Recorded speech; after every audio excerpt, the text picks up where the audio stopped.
Unified, our kindergarten programs are designed to ensure that your child is known, valued, cared for, and challenged. Kindergarten is so much more than just the ABCs. It is where creativity is encouraged and bright minds blossom in a fun and safe environment. In Peoria Unified, we strive to make this an easy adjustment for parents to ensure your child is well prepared for the best possible educational experience.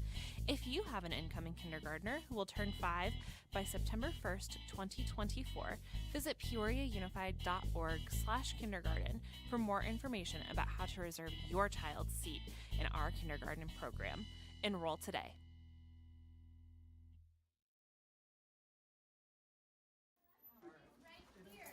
Hello, Mrs. Fisher's class. I am not sorry for the interruption because we are here to give your teacher a very, very special award. She's in the top 1% of Peoria, pride of Peoria, Mrs. Fisher!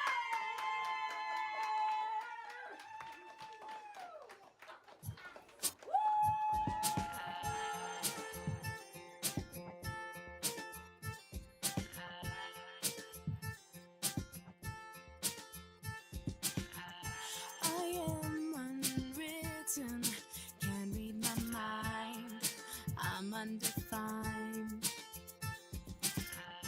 I'm just beginning, the pen's in my hand, ending unplanned. Staring at the blank page before you, open up the dirty window, let the sun illuminate the words that you could not find. Reaching for something in the distance, so close you can almost taste it. Release your inhibitions, feel the rain on your skin. No one else can feel it for you, only you can let it in. No one else can speak the words on your lips. Drench yourself in words unspoken, live your life with arms wide open. Today is where your book begins, the rest is still unwritten. Yeah. But you have been selected as one of Marshall Ranch's Pride of Peoria winners.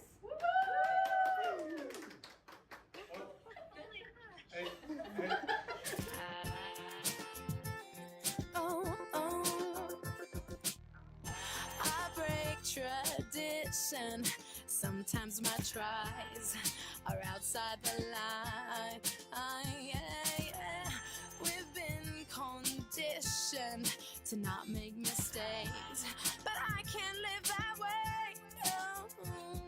Staring at the blank page before you, open up the dirty window, let the sun illuminate the words that you could not find. Reaching for something in the distance, so close you can almost taste it. Release your inhibitions, feel the rain on your skin. No one else can feel it for you, only you can let it in.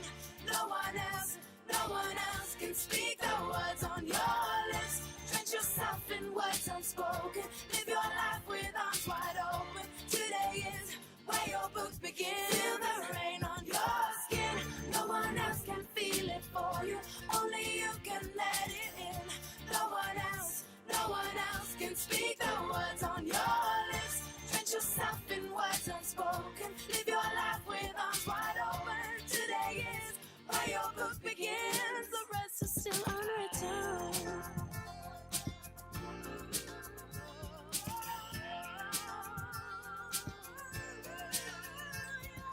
Staring at the blank page before you, open up the dirty window, let the sun illuminate the words that you cannot find. Reaching for something in the distance, so close you can almost taste it. Release your inhibition. I couldn't have done and grown in these areas without the leadership that I've been under, as well as all of the support staff that supports us, as well as a very strong family from my husband and children to my sister and beyond. So thank you everybody for getting me to this point. No one else can speak the words on your lips. Drench yourself in words unspoken, live your life with arms wide open. Today is where your books begin.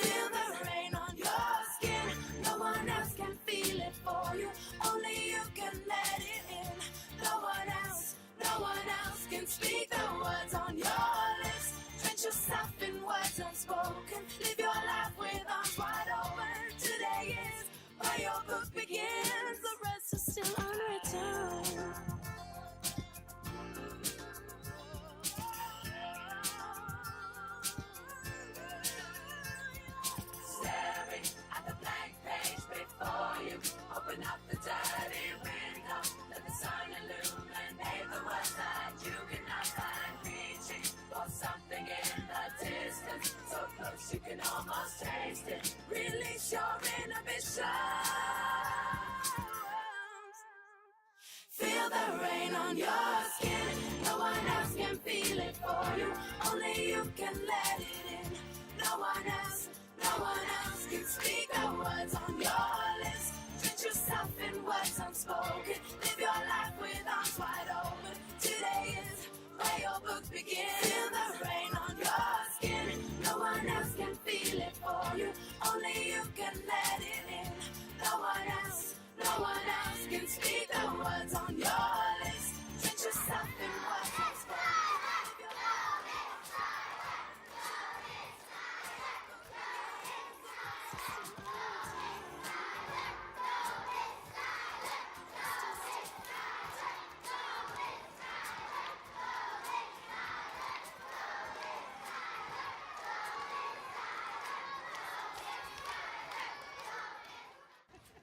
I am truly shocked. You had me all fooled. And you have me speechless. I just love you guys so much. We love you. Okay, thank you.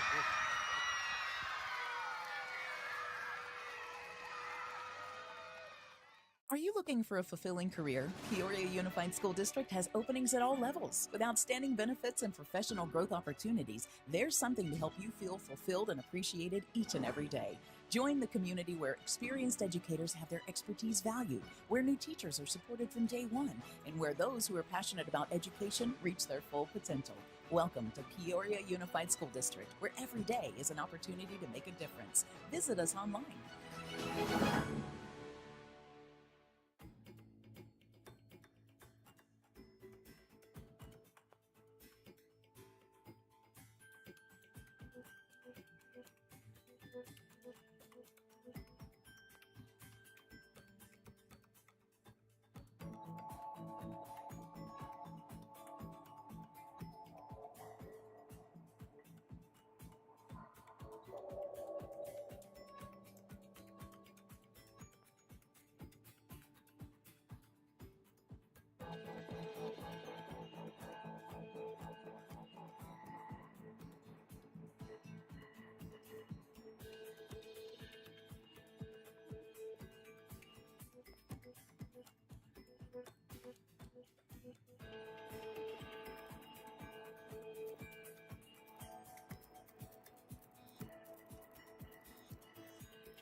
Are you looking for a fulfilling career? Peoria Unified School District has openings at all levels. With outstanding benefits and professional growth opportunities, there's something to help you feel fulfilled and appreciated each and every day. Join the community where experienced educators have their expertise valued, where new teachers are supported from day one, and where those who are passionate about education reach their full potential. Welcome to Peoria Unified School District, where every day is an opportunity to make a difference. Visit us online.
everybody, to tonight's board meeting.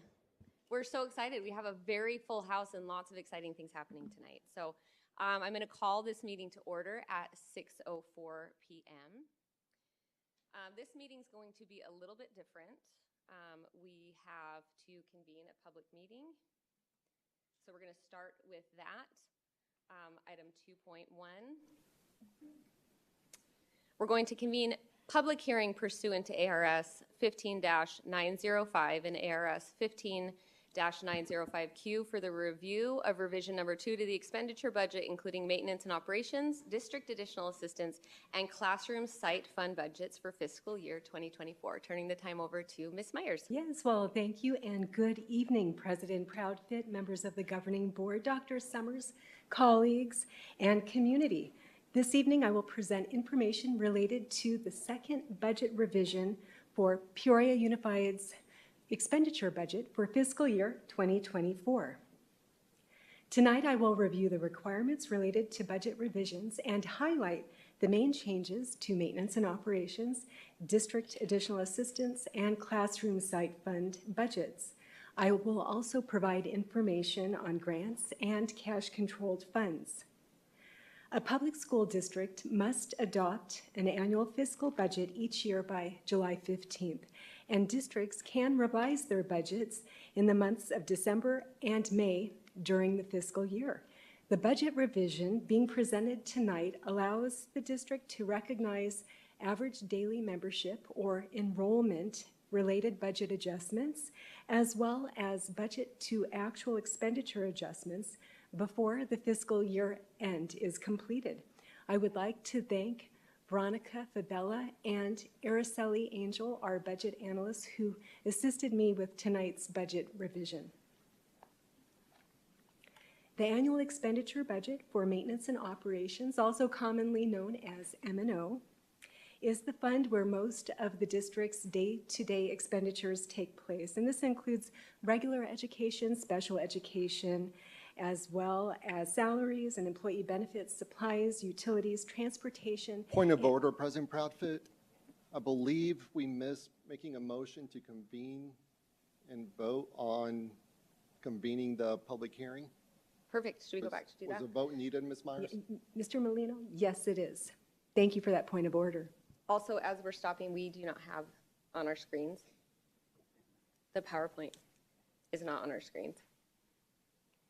Okay, I need a motion to convene public hearing for the purpose of reviewing revision 2 to the expenditure budget, including maintenance and operations, district additional assistance, and classroom site fund budgets for the fiscal year 2024. And thank you, they're working now. I'll move that we convene the public hearing. I will second. Board members, cast your votes.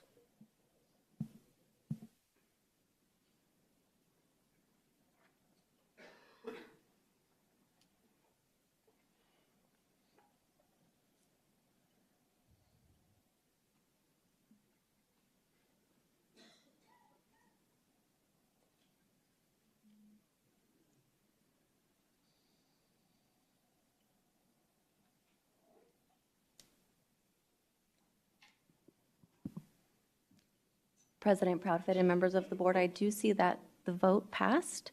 Great. Unanimously. Thank you. So we have 5 yeas. All right, turning the time back over to Ms. Myers. Yes, well, thank President you. Proudfit, Oh, 4 yeas. I'm sorry, and we excuse board member Dr. Sorensen. He's unable to attend at all tonight. So 4 yeas. Well, thank you. And so we'll begin again with our second expenditure budget revision for fiscal year 2024. And we'll be looking at our maintenance and operations, district additional assistance, and capital related budgets, classroom site fund grants, and cash controlled funds. And of course, this is the second budget revision for the year. We had our first revision in December. And now looking at our maintenance and operations budget. Again, this is where the majority of the district's day-to-day expenditures take place. Regular education, special education expenditures, salaries, benefits, transportation, utilities, and other operational expenditures that are not of a capital nature. And in this budget revision, our maintenance and operations budget is being reduced by $1,377,775. in comparison to our December budget revision, and the main reason for that is changes in our average daily membership enrollment declines during the fiscal year. District additional assistance funds can be used for capital expenditures, and this includes furniture, athletic equipment, technology, instructional aids, computers, softwares, as an example. And the May budget revision has the same budget amount as we had in December. There's no change from budget revision number 1. Classroom Site Fund supports base pay and performance pay for classroom teachers and other eligible staff. The budget in this fund is being decreased by $136,589 to reflect prior year adjustments that are being recognized in fiscal year 2024. And the May budget revision also includes budgeted amounts for cash-controlled and non-levy funds. Examples of cash-controlled and grant-supported budgets are listed on the slide. Of course, it's not all-inclusive, but in the May budget revision, I'll draw your attention to our food service fund that is part of the National School Lunch Program. That budget is being increased to $18 million, which is a $1 million increase from December. And federal and state grants were also adjusted to reflect final budget revisions that were approved by ADE and related agencies for a total amount of $62 million for federal and state grants for fiscal year 2024. And administration has previously shared that Peoria Unified has ESSER-related grant funding in response to the COVID-19 pandemic. And at this point, we only have our ESSER 3 grant that is currently still underway. And reimbursements related to that grant can continue for expenses through June 30th, 2024, and that grant will completely sunset by September of 2024. And so in our current budget revision, we have $28.3 million of ESSER 3 reimbursement grant funding that is in the budget and will be used to support the textbook adoptions that took place this year, as well as summer school expenditures in past years. And this summer, technology purchases, instructional aids and resources, contracted service expenses, as well as staff training and professional development. And so with that, based on the information provided this evening, administration is going to recommend that the governing board approve budget revision number 2 for the fiscal year 2024 expenditure budget as presented later in tonight's agenda during the actions section. With that, that concludes our public hearing. At this time, the community can offer comments, and I am also available to answer questions from the governing board regarding the budget revision. Thank you. Wonderful. Thank you so much. And as Ms. Myers stated, this is not a first-time run-through of this. We had this presented back in December, and so this, for the students that are here, as this is a recommended action, we will be voting on this during our voting section of the meeting. Is there any comments? Ms. Ewing? No, thank you. Mr. Sandoval? I don't have any, thank you. Mrs. Rooks? I was just going to ask later at the action item. So, I do not have any comments at this time. This is a little bit unique where anyone in the audience or in the public, if they have questions or comments, now has an opportunity to ask. Even if you didn't fill out a form. Anyone? Okay, great. Thank you so much. Thank you. I need a motion to adjourn the public hearing for the purpose of budget review number 2. I'll move that we adjourn the public hearing. I will second. We have a motion made by Mr. Sandoval and a second made by Mrs. Rooks. Board members, please cast your votes.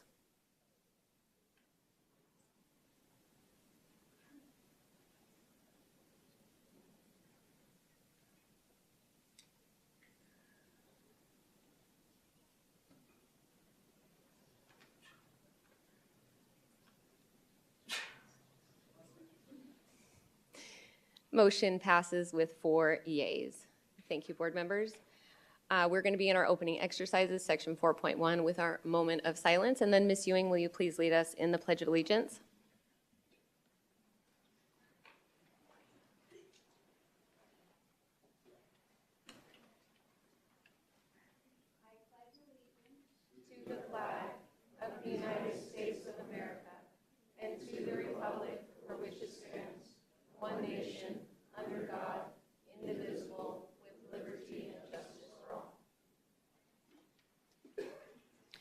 Thank you. We're going to move on to section 5.1. We're going to address agenda and consider adoption or recommended changes to this evening's agenda.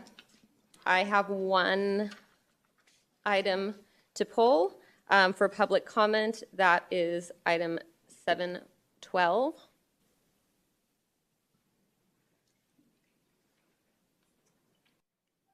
Is there any changes, Ms. Ewing? I don't have any requested changes. Mr. Sandoval? I don't have any changes either. Mrs. Rooks? I would like to request to move public comments from 11.1 to after recognitions, just because I know that tonight's going to be a longer meeting, and if any parents that are here or community members that have an opportunity to do public comment, that it be towards the beginning, just because it's going to be a longer meeting tonight. Is there any comments in regards to Ms. Rook's request? No comments for me. Because it's a change that we just started, I want to keep it as written. We do have a lot of recognitions, but the things that we're going to be doing are important, and I imagine the community members would want to hear the full reports for some of the things we're going to be discussing so that they have a full comprehensive understanding of what's going on in the district.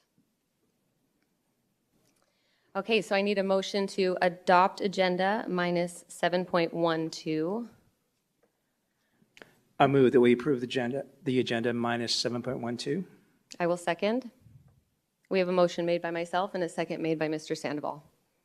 Board members, please cast your vote.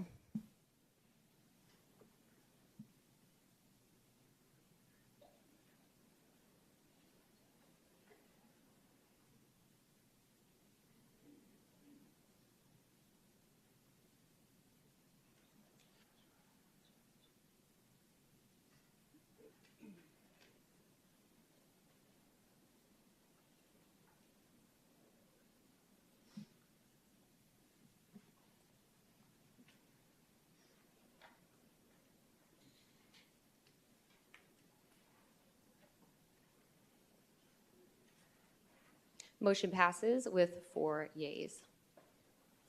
Moving on to section 6.1, recognitions, turning the time over to Ms. Airy.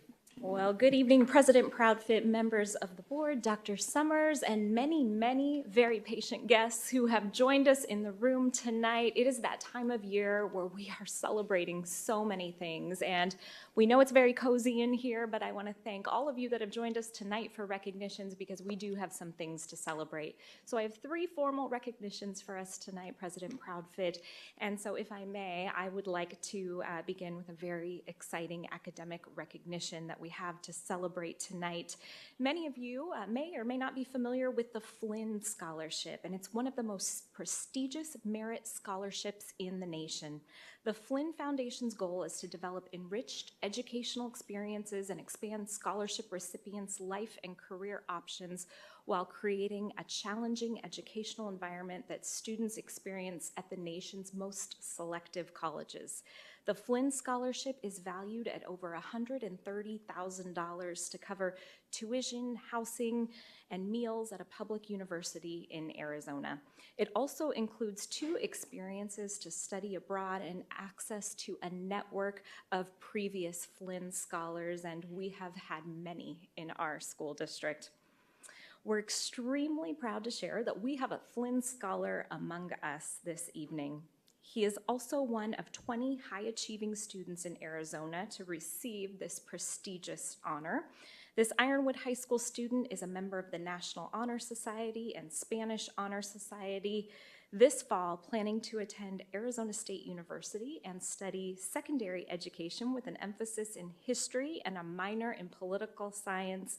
Please join me in congratulating Micah Dyer, Ironwood 2024 graduate.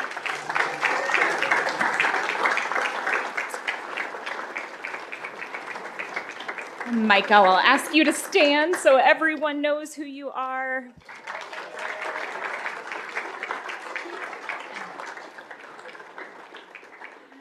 While the Flynn Scholarship is one of the most noteworthy scholarships, we're also pleased to share that Micah was awarded a Jack Peterson Student Scholarship from the Arizona School Boards Association, or ASBA, as we refer to it. This scholarship is awarded to students who demonstrate high academic achievement, leadership, citizenship among their peers, and they participate in school and community activities with regular school attendance. And so I know we have, but almost by happenstance, also some other Ironwood fans, supporters, and students here, so that's very fitting to have them in the audience tonight. I believe I saw Mr. Dunham and Christine Kemp, administrators for Ironwood High School. I know they're very proud, and I want to thank them for being here this evening.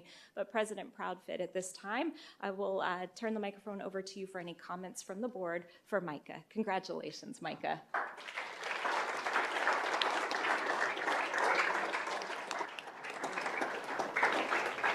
I'm so glad that there are so many students here to see you be awarded with this. And if you don't know Micah, he's probably one of the most engaged students that we have in our district.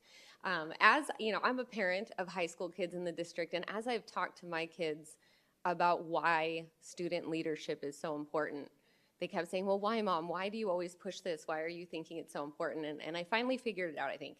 Because as a high schooler, to put yourself forward as a leader, it's something you really have to do yourself. No one's going to pull you up as a leader. You kind of have to identify that in yourself and be willing to courageously step forward and claim that leadership role. And you've been able to do that in a variety of ways within the district. What an impressive accomplishment, not only as an academic leader, you know, NHS, Spanish, NHS. I mean, that's just absolutely incredible what you've been able to do. But I think one of the most lasting impacts that someone like Micah Dyer leaves on our district is that it demonstrates for other students what it means to be a leader and how to step up and claim your place as a leader in your community. So thank you so much and congratulations. Thank you.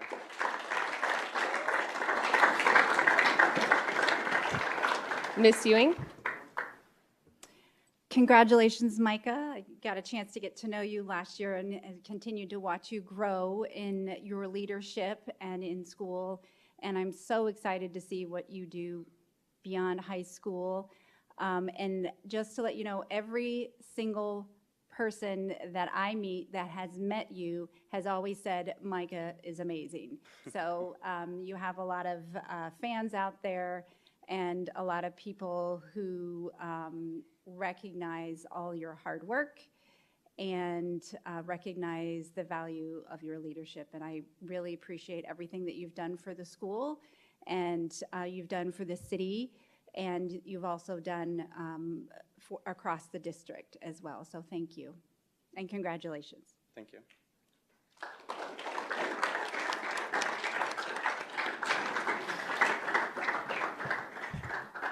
Yeah, I'll piggyback on what's already been said, but and Ms. Ewing talked about all the different areas that you're involved in from the city perspective, the district. President Proudfit talked about how engaged you are as an individual throughout Peoria Unified. You know, when you take a look at leadership, right, it's not about being in charge, it's about caring for those in your charge. And, you know, when you talk to individuals about you and just through your actions, you absolutely see that you have that quality in you. So congratulations just on all the great work and continued success. And yeah, you know, looking forward to you, you know, continue to grow. And, you know, and as you do, just, you know, remember those kind of coming up behind you and then lifting those individuals up as well. And so they too, you know, can realize those successes as well. So congratulations. Thank you.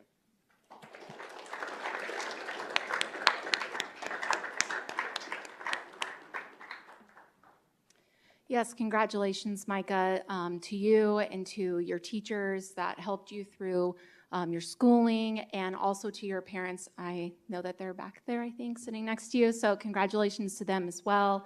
And I wish you all well in your endeavors, graduating Ironwood and going to college. So congratulations. Thank you.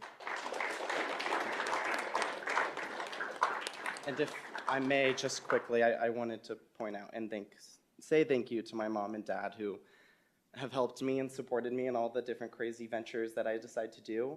And a shout out to the Ironwood administration and Mr. Dunham and my amazing teacher, Miss Lemons, who was my geometry teacher freshman year and has just been such an inspiration to me, and she's absolutely amazing. So I just want to thank the district and my school and my parents. So thank you.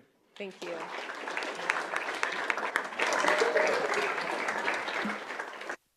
Big congratulations to you, Micah. Well, and moving on, we have, as you can see, a number of other students that have joined us tonight, and I believe this is a record year for our school district in a number of ways. I'm not going to give away the farm on the second record. I'll let Dr. Summers do that for us here a little bit later in recognitions, but it was a record year for us in athletics, and we have so many students that have achieved things not just in the classroom, but out on the field, on the court, and in so many different ways. And so we have a number of them here. We have some that have RSVP'd and some that I'm going to call after I announce your school, anyone that I miss. So please feel free to shout out or speak up, because we want to make sure that we take this opportunity to honor and recognize you. And so I'm going to go through by school and by sport and announce you. And if you are sitting down, if you could stand, if you're standing, can you wave or holler or make yourself known so that we can give you a big round of applause for your achievement tonight. But as I said, we have athletes across our district that have worked so hard. I think it's super important to note before we move on that our athletic champions are certainly not limited to one particular school. We had so many of our schools shine when it came to athletics, especially this year. We're going to start out with Ironwood High School, and we had soccer state champions, and I believe here tonight representing them, Brian Ramiro and Jordan Yasensky, along with their coach, Tim Beck.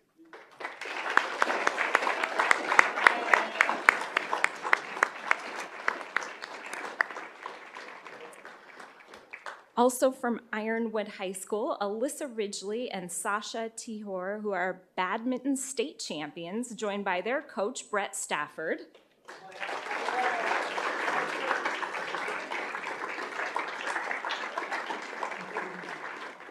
And I don't believe Alyssa was able to be here tonight, but it's important to note, also a state champion in tennis, Alyssa, I believe. So congratulations.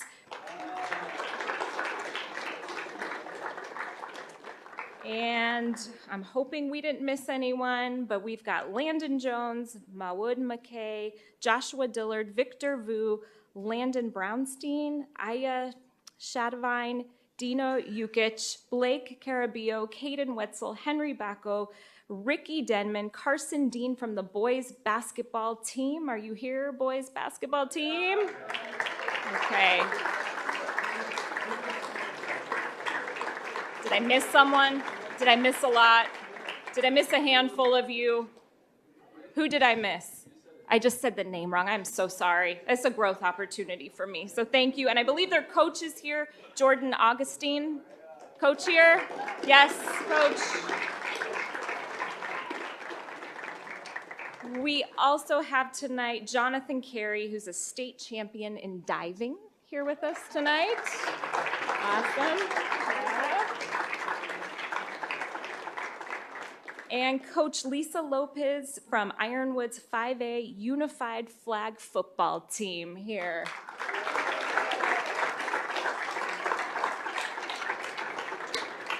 All right, and Ironwood athletes, any champions that I missed? Melanie Florence from what sport? Flores from, oh, okay, badminton, awesome. Congratulations, Melanie.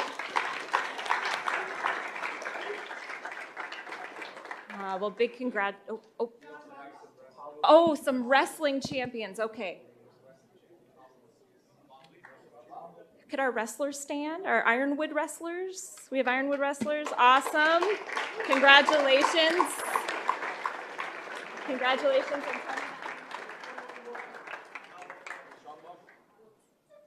Pablo Macias, also from Ironwood. So congratulations to you.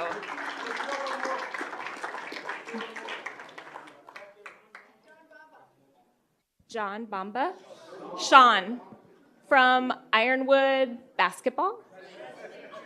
Say it again. Wrestling. Oh, wrestlers. I'm so sorry. Congratulations. Congratulations to Ironwood. Really incredible year for all of you. And again, I know we have some of your administrators here tonight. You must be feeling so proud. I think we've got some proud parents and family that are here too. So congratulations to you, Ironwood.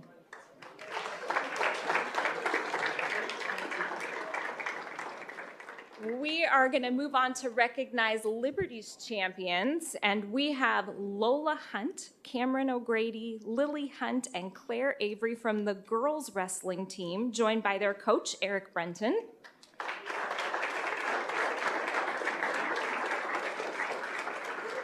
I'm noticing we have many more girls maybe that didn't make it onto our list, but congratulations to you. If my mic walked, you want to run up here and tell me names really quick, maybe first name?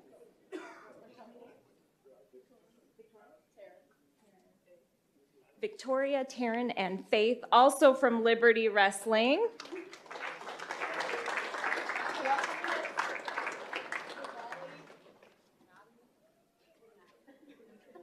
I've missed many, I apologize. Maddie. Who else? Two Maddies. Maddie and Maddie. Magali. Taylor. Awesome. Congratulations to all of you.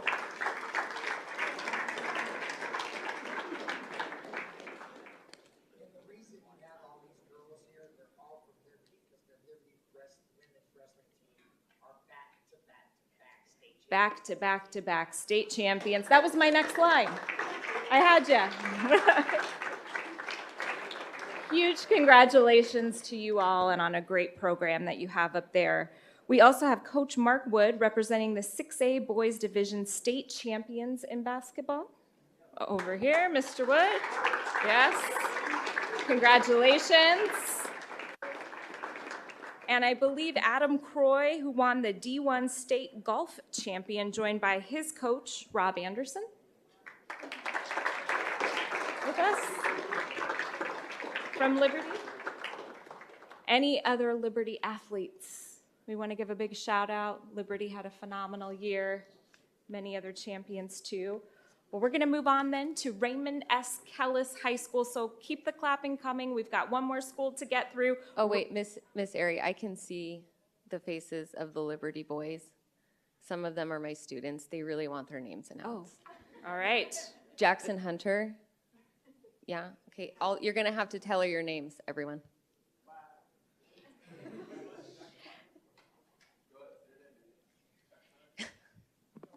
Okay, hold on. Let's do this. All right, here we go. Go ahead. Stephen Miller. Jackson Hunter. Mark Dugan. Aiden Dunn.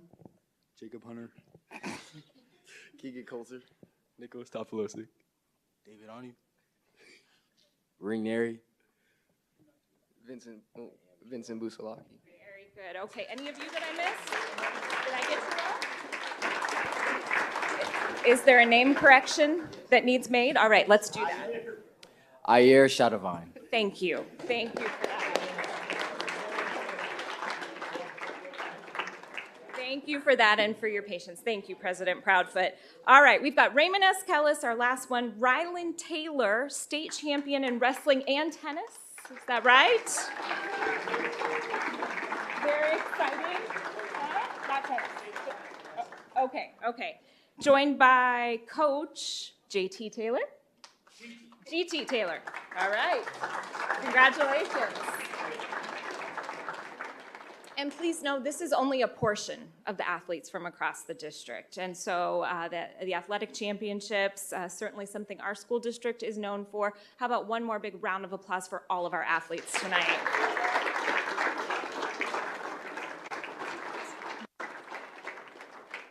If I may, I just wanted to say, I'm the parent of a student athlete, and I just wanted to give our heartfelt thanks to the coaches that take the time, and they do this not because they're making $1 million. They do this because they're passionate about developing these athletes with character development and being involved in their communities.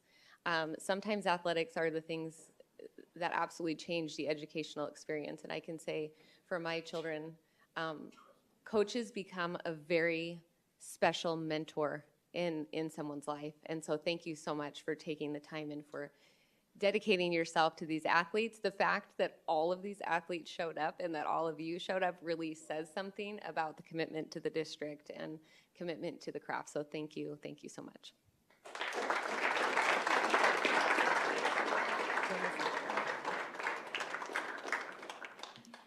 I want to say a quick congratulations to all of the athletes, and thank you so much for all of the parents who support these athletes. I would also like to make sure that I give a big shout out to the booster clubs that also help support all of the sports programs, because all of those positions are volunteer as well, that really make sure that our students and athletes get everything that they need. So thank you so much for all those parents who work so hard on the booster clubs.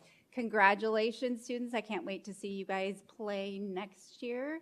And I'm sure we have some in this room who are maybe looking at scholarships too, if they're headed on. But congratulations. Thank you.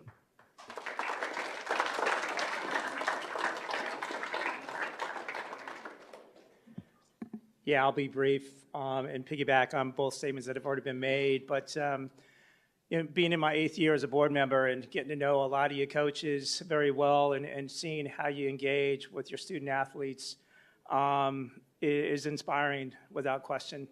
President Proudfit talked about the student experience and how athletics really enhances that. It's the lessons learned that you realize being on these teams from a teamwork perspective and being by the side of another and lifting each other up, and when someone falls, it's, you help them up and say, keep going. Those are all lessons that you'll continue with throughout your life.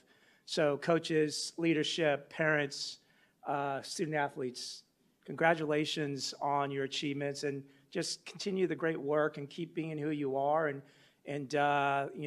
keep erring on the side of other individuals and humanity. So congratulations.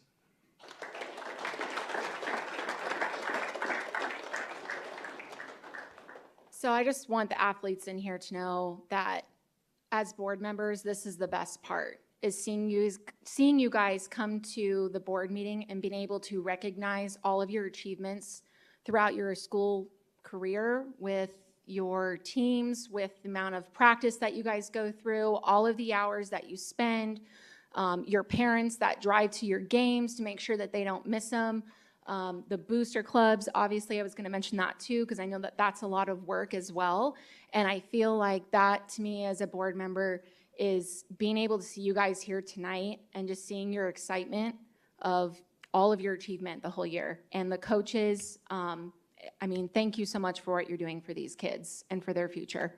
So I hope you guys have a great, next year when you come back for your teams, or if you're going off, like you said, scholarships, that's really exciting. So congratulations, guys.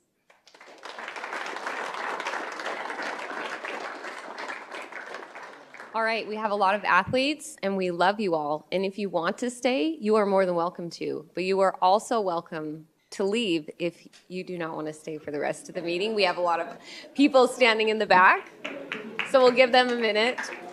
Thank you again for coming.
Wonderful. All right, well, we're grateful there's some seats now. Wasn't that amazing? Seeing all those students come to be recognized, what a great moment that was. Okay, turning time back over to Ms. Ari to continue with our recognitions. Well, thank you, President Proudfit, members of the board, Dr. Summers, and some new guests now that have been able to filter into the board meeting. We do have one final recognition for you this evening, and for some of our board members and cabinet, some of us were able to celebrate just a few minutes prior to the start of the meeting our incredible retirees. And we have, more than almost 150 retirees across our district this year. It's always bittersweet for us to see them go, but we love to be able to celebrate and reflect on their service and their time. And so this evening, we honored some of them in a very brief reception, but we have also invited some of them to stay and join us.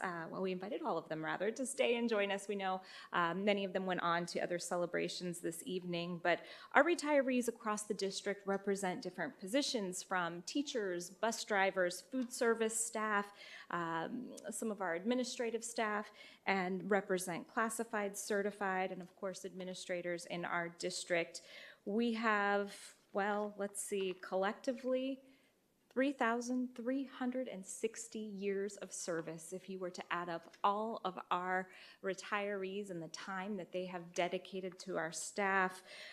They really have done impressive things in our district through the course of their career. So our retirees that stayed this evening to join us, we just are thrilled that we have one additional time that we can recognize and celebrate you this evening. So please let me know if I miss anyone. I believe that Mr. Tim Beck, who was here for our last recognition, may have slipped out, but he was here with us tonight, 30 years from Ironwood High School, as well as Brett Stafford, also 30 years with Ironwood High School. We also have with us Angie Rock, 25 years of service in our district. Can you stand?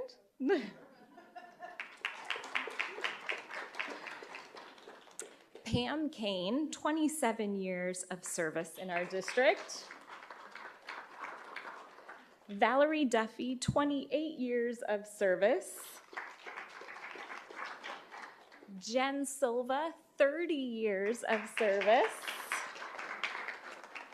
And are there any others I missed? Are there any others I missed? Oh, well, a big round of applause and thank you for our retirees.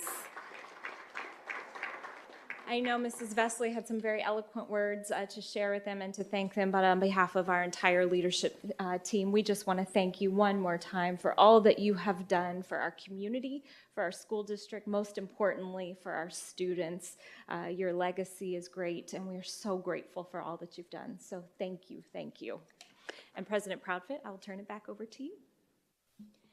Thank you so much, and we are so excited to have some retirees spend some time with us here in the board meeting, and it was wonderful to spend some time with you before the board meeting, hearing that 3,360 years of service just for this year's retirees. And something I shared in that room is when you talk about changing the world, 3,360 years of this class of retirees was collectively spent pouring into the next generation. I don't know that there's a more noble legacy to leave on your community. And so thank you for just sharing yourselves, for your families, for supporting you at home and allowing you to do the work that you do. We hope that you stay involved in the district and stay part of the Peoria Unified family, and there's a number of ways to do that. But thank you and enjoy retirement. I hope you get the best night of sleep ever on the last day of school. So thank you and congratulations.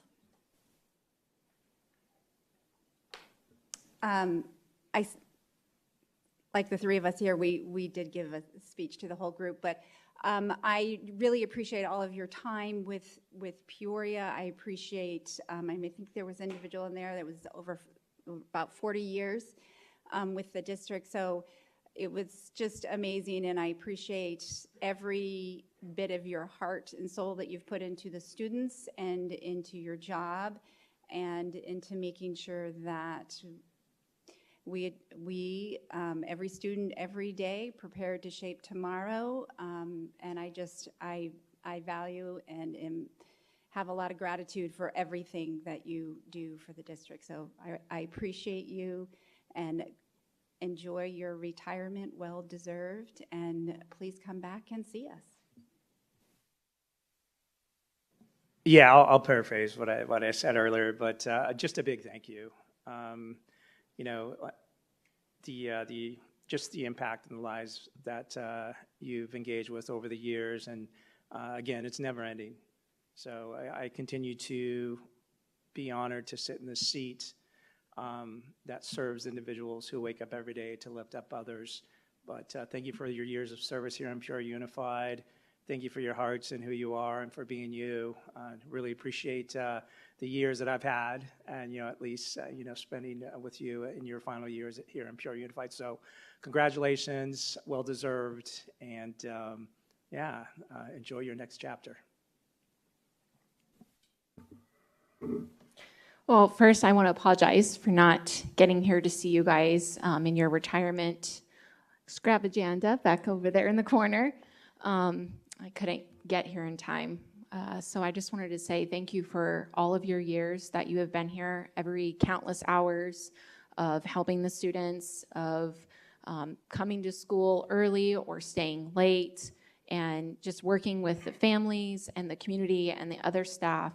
And I'm really thankful, and I hope that you guys, like she said, get a good night's sleep and have a really great retirement, and good luck to you guys. Thank you. We're going to move on to section 6.2, board comments. We're going to start with Ms. Ewing. So first off, I want to thank the staff who put together the Retiree Leadership Academy at Canyon Elementary and Sunflower Elementary.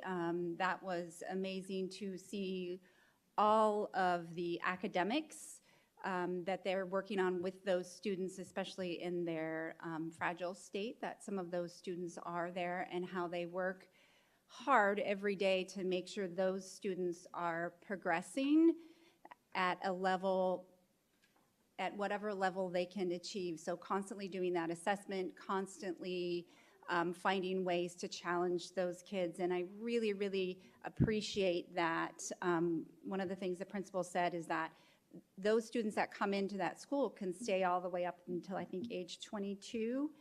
And she said that once the families come in, they stay because they trust that staff so much with those students who have such high medical needs, and that says a lot for our staff. That says a lot for the program that we have over there. So I just really want to express appreciation for everything that that school does. I also was over at Cotton Bowl, had a school tour over there, and I just wanted to, I know Mrs. Proudfoot, you were over there too, but I wanted to give a shout out to that team. As the second and third grade homeroom and intervention teachers, they moved 23 English language students into the proficiency category, and that is huge. Those are the things that we're always looking for. How are we lifting up our students? How are we making sure that our students are growing and achieving?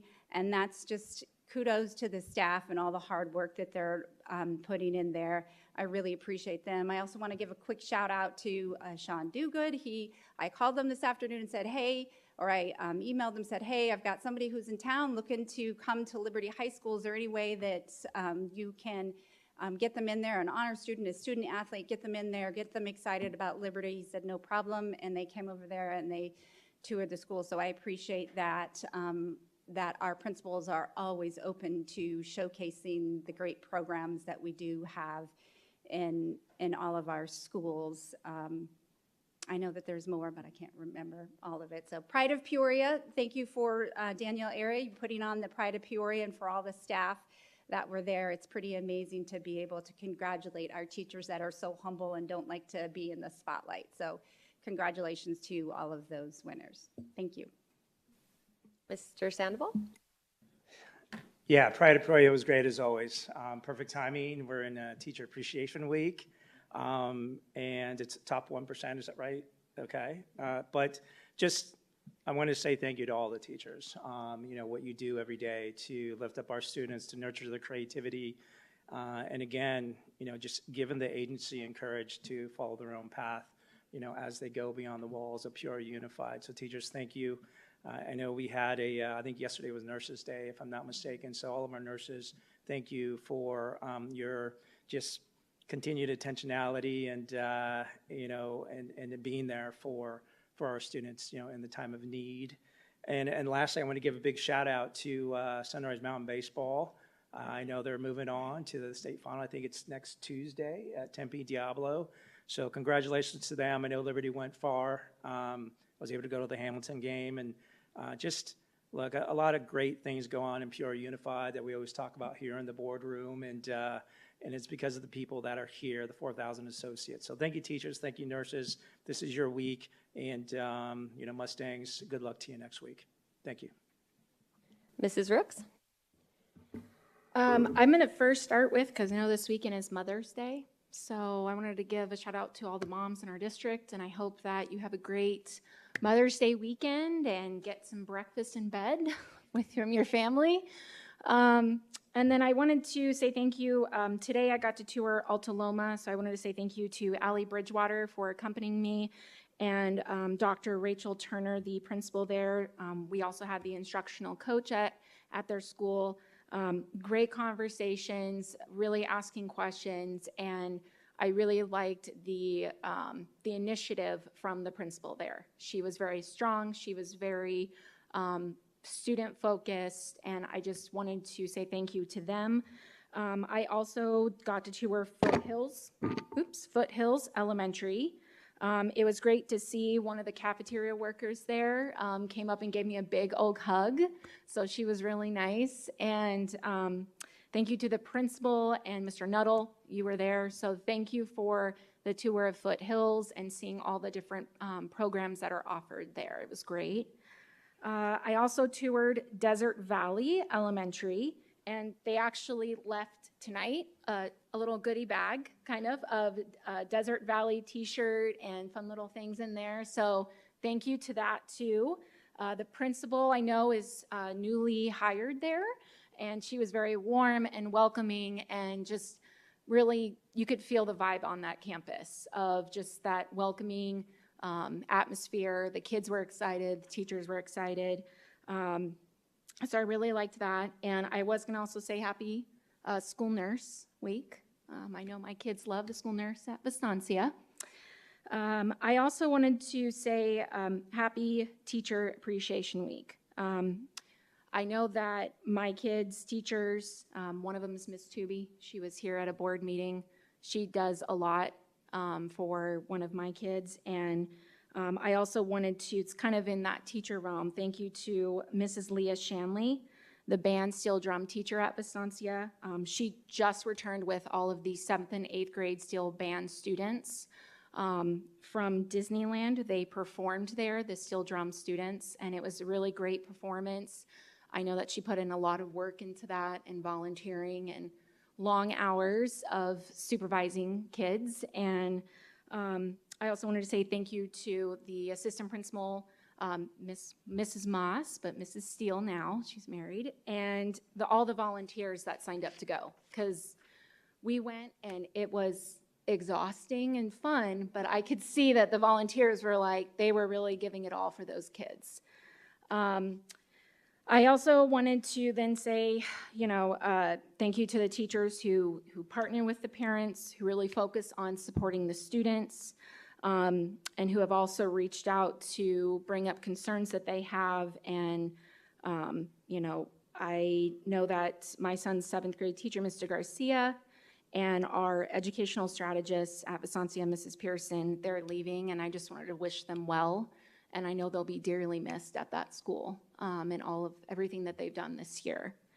And then last is, as a Peoria School Board member, I want to continue to say that I will not comply with the Biden administration changing unlawfully Title IX and erasing our girls and not protecting them. I will never comply with it. as a board member in this district. I want to start out by saying thank you to the teachers. It's Teacher Appreciation Week. There was also Principal Appreciation Day since last board meeting. Nurses Appreciation Day. This is the time of the year where, rightfully so, we can be reflecting on all this community, this village that helps us all with our children. I, as a board member, we had a comment last time asking kind of how we prepare for these meetings. And as a board member, you hear from all of us kind of what we're doing. So I don't normally give you a total rundown of what I have done since last meeting, but I will tonight just to give you an idea of how we prepare for these meetings. I also was out of the country for a week, so this is really 1 week of work, but I was able to tour Heritage. I toured Apache. I toured Zuni Hills. I toured Cotton Bowl. I toured Sun Valley. I went to Listen, Learn, and Lead. We attended Pride of Peoria. What an incredible event, and thank you to our team, led by Danielle, who created such a memorable legacy event. I don't think anyone there could have left without just the most incredible sense of pride in Peoria of what we're able to accomplish. A lot of my time is spent in meetings, asking questions, as I know agenda items are coming up. There's a lot of research that's done. Sometimes questions are asked from here, but most of the time when I have questions, they're addressed with an individual cabinet member prior to me arriving here. So when we're seeing these reports, it's not the first or second or even third time that I'm hearing it. And so a lot of time is spent in conversations and relationship building. I also love to volunteer on the campuses, as I did when my kids were little, but I love to continue that. I've served ice cream, I've cleaned closets, just offering hands to help wherever I can. To be honest, board meetings are my least favorite part of this job, and everything else is a lot of fun. So I really enjoy spending my time in the district. I did want to give a shout out to Sun Valley, to another program that I don't know that we talk about a lot. It's called the AVID program, and it's actually led by one of our Pride of Peoria winners this year, when we were able to tour today. And what the AVID program does is it provides supports in those Title I schools for students, I would say, who might not be self-identifying as a leader or who might not be self-identifying as a scholar. As a parent, I can tell my kids all the great things that I see in them, but it just has a different impact when an adult who is not your parent sees those same qualities. And Miss Busey is doing some incredible things with some students at Sun Valley who just need someone to show them what a leader and what an academic they can be. And when you talk about life-changing programs, that was such a joy today to be in that classroom and see all the different ways that those students are being supported. I just wanted to say, again, congratulations to all of our Pride of Peoria winners. Such incredible things. What a great celebration and gathering. And I just want to share a little part of what I shared at my speech at that event is, you know, the reason why I wasn't able to move that public comment before recognitions is it's so important to the health of any relationship or organization that we identify and we self-reflect on areas of improvement. We have things that happen. We've had a rough few weeks in the district, and we've had some things that we've really had to address. But we also have to make sure that we're spending equal time finding and celebrating and recognizing the life-changing work that happens every single day across every campus in our district. As we work, we have to celebrate. The two things don't cancel each other out. They're completely independent of each other. And this is a great meeting to talk about it because we've had rightfully a lot of celebrations this evening, and we're still doing a lot of work. Every single one of us as a board are doing a lot of work to continue to improve and continue to make our campuses the safest, most nurturing, most academically forward campuses around. Because we all chose Peoria. We all chose to be in this race together. We chose to be doing this together. And so anything we can do to continue forward, I think, is what is best for our students. All right, we are going to move on to section 8. And board members, you might need to refresh your agenda. President Proudfit, we actually are going to allow probably Dr. Summers to give superintendent comments. Just like, thank you very much. I saw his Mrs. face Rooks. over there. He was waiting. He's like, wait a minute. I'm so sorry, Dr. Summers. I really would love to hear all the wonderful things you have to say. Well, thank you, President Proudfit, Governing Board, Cabinet, guests. So I actually have more celebrations and recognition to share because we've had so much this evening, and there is actually some really exciting, hot off the press news. The class of 2024 has earned a record-breaking $98.67 million in scholarships this year. This is $20.6 million more than the record amount earned by our seniors last year. And so that is a huge accomplishment, and big shout out to all of our students who've worked tirelessly this entire academic, not just year, but career, to make it to this point in their final year with Peoria Unified, and their hard work has truly paid off. So we want to congratulate the record-breaking accomplishment for the class of 2024. And of course, we have graduations right around the corner. So we're looking forward to celebrating all of those very deserving scholars. Peoria High School's Mathematics, Engineering, Science Achievement Team took first place overall at the 2024 Arizona Mesa Day competition held at the University of Arizona. Peoria High students placed first in nearly all categories of the competition, and 4 students, Corona Anala, Magdalena Anala, Leah Butcher, and Evan Lida, took first in the National Engineering Design portion of the competition, and will be headed to the Mesa USA National Competition in June to represent Arizona.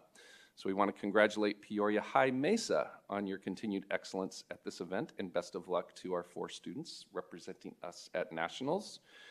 And the national recognition extends to students from Peoria Unified's Met Professional Academy, who were selected as one of 20 finalists from more than 2,100 submissions for the National Geographic Slingshot Challenge. This competition was open globally, and the Peoria Unified Met team, Wildlife Superheroes, was named the 2024 Top Honors Recipient by National Geographic, as well as recognized with a Significant Achievement Award. So this team will receive a $1,000 reward, and 1 member will travel to Washington, D.C. for the National Geographic Recognition Ceremony. And again, congratulations to all of our outstanding students and the Met team on that outstanding work, which is dedicated to wildlife preservation, education, and academic excellence. I'd also like to provide just a brief update on my latest series of school visits and principal connections. Over the last 2.5 weeks, I've had the pleasure of visiting Ira A. Murphy, Cheyenne, Desert Palms, Canyon, Country Meadows, Paseo Verde, Foothills, Desert Harbor, Heritage, Lake Pleasant, Frontier, Vistancia, Oakwood, Santa Fe, Met Professional Academy, Peoria Flex, Cactus High School, and Sunset Heights. So that is 32 schools down, 11 more to go, and just want to extend gratitude once again to our principals, our staff, students, and families for their very warm welcome. It really helps me to feel a sense of inclusion and belonging, and I look forward to rounding out the final slate of visits as we come down the home stretch of this school year. And as already touched on, as many of you know, we've had celebrations in education last week and this week. So last week was National Principals Day, so very thankful for our school leaders and administrators for what they do every day. And of course, this week we have kicked off Teacher Appreciation Week. So on behalf of our district, we want to thank every educator in Peoria Unified for their unwavering commitment to our students and upholding our vision to serve every student every day. The sacrifices, time, and passion poured into this work never goes unnoticed. You are appreciated by your administrators, your peers, your students, and the families that you serve. And you are planting seeds of knowledge for the next generation. And through your work, we have hope for a brighter tomorrow through all of our students and their bright futures. And also alluded to, yesterday was School Nurse Day, where we thanked and celebrated our incredible nurses throughout the district. So thank you to all of our nurses for keeping our students and our staff healthy, happy, and safe. Thank you so much for all of your work.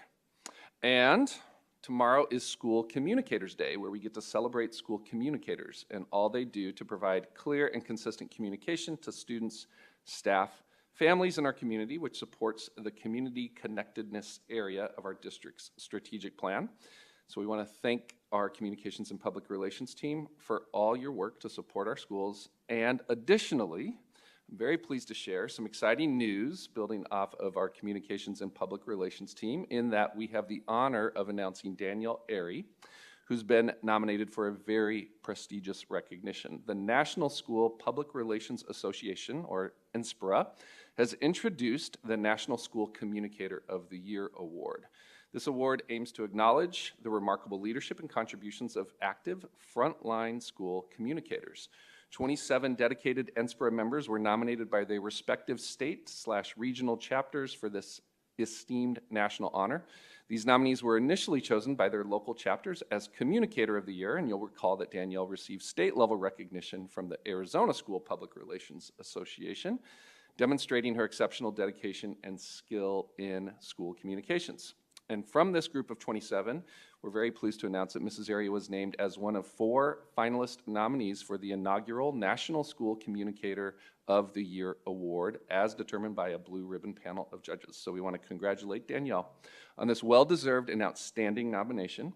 Your commitment to effective communication, public relations, and leadership within our school community is truly commendable. Thank you. And again, I'm sorry. Thank you. To catch a really early No flight this apology morning. necessary. Been up a long time. All right, we are going to move on to section 8.1. We have a public comment from Mr. Jeff Toby.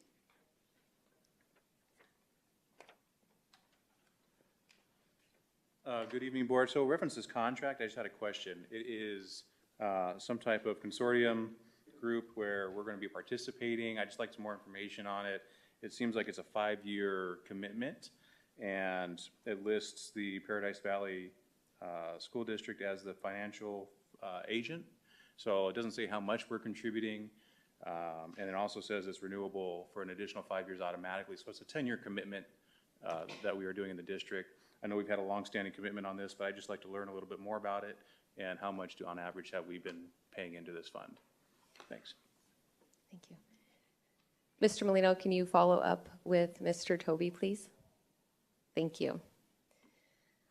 I motion to approve the intergovernmental agreement within. President Proudfit, I just had a question. Yes, I'm sorry. Go right ahead. Okay, sorry. I was trying not to like. I'm off my key. I did read through this too, and I don't know if I go to Summers or Molino, which one. But I saw in there that there is it's a leadership council. It talks about that they'll have annual goals, objectives, programs, activities, and services to accomplish these goals. So I just didn't know if we could be updated as a governing board of like what those goals are, how they're, what are the programs, the activities, and I believe it says here there's a membership fee for each party and a budget for each program, activity, or service. So I just don't know if that's, you guys, do you have the answer or not? If we can. I'll defer to Mr. Molino. Okay. Mr. Molino can provide some initial context. I'm happy to add some additional comment. Okay. President Proudfit, Mrs. Brooks, this consortium was formed, I believe it was in 2009, and it used to have some additional members, but we are down to pretty much from Dysart all the way down to Fountain Hills, and it's that northern strand of school districts. The main purpose of it is professional development collaboration within the academic services. I believe Dr. Hernandez and her group have a monthly meeting as a consortium from both on the academic side, instructional coaches within special education. Superintendents meet sometimes monthly or quarterly. I can tell you from looking at their ending fund balance at the end of the quarter in March of 2024, the fund balance was $20,823.86. The last few years, in regards to membership fees, I believe no district has contributed since the fund balance has been so high since COVID.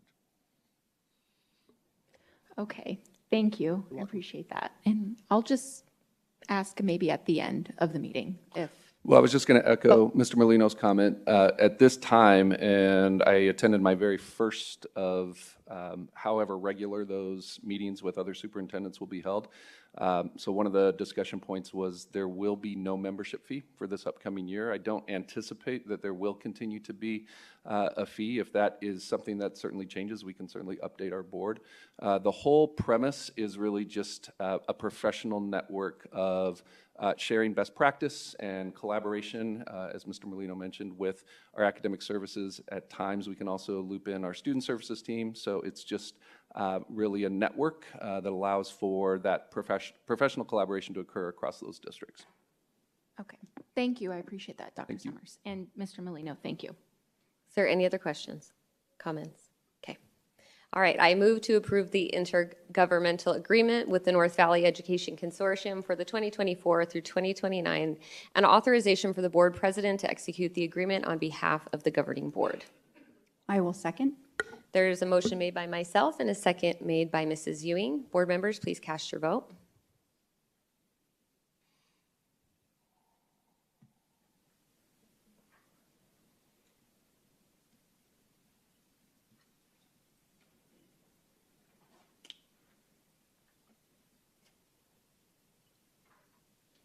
Motion passes with 4 yeas. All right, moving on to section 9.1, consideration of the revision of the maintenance and operations district additional assistance and classroom site fund budgets for the fiscal year 2023-2024. Turn the time over to Ms. Myers. Well, thank you. Good evening again, President Proudfit, members of the governing board. I do not have any additional information to share that I did not already provide during the public hearing. Thank you. We'll have questions. Ms. Ewing? I don't have any, thank you. Mr. Sandoval? I don't have any. Thank you for the information and the revisions that we're considering this evening. Appreciate it. Mrs. Rooks? So I just had one question on, I think it was slide 8 that I have on here. The ESSER 3 reimbursement grant funding that was included in the fiscal year 2024 budget. It has on there like technology purchases and professional development. So I did look up under the grant management system, and it says here that we applied for customer service training for all instructional personnel and non-instructional personnel to promote safe and welcoming schools. So I didn't know if you guys had that, like what that was in that piece. Thank you, President Proudfit, Mrs. Rooks, members of the governing board. The district is finalizing our revision with ADE for the ESSER 3 grant. So some of those areas where there's not been any activity that aligned directly to the strategic plan when it was updated and approved by the governing board a few years ago, if those projects or activities did not move forward, they will be coming out of the grant. So a majority of the work in ESSER 3 does align back to our strategic plan. So that was a good observation on your point, on your part rather. One more, so the other one, revision 1, it has 11-16, 2022. They have an implementation of a data analytics system in support of data-driven decision-making. And it says it tracks opportunity to learn, create early warning indicators to drive intervention. Did we do that one too in this or no? Thank you. We are in the process of wrapping up fiscal year 2024, and with the reporting that we'll be doing to the state, that will be publicly available, and we'll provide that report to the governing board as well. Okay. All right. That's it. Okay. I motion to approve the revisions to the fiscal year 2023-2024 expenditure budget, including the maintenance and operations, district additional assistance, classroom site fund budgets as presented. I'll second that. We have a motion made by myself and a second made by Mr. Sandoval. Board members, please cast your vote.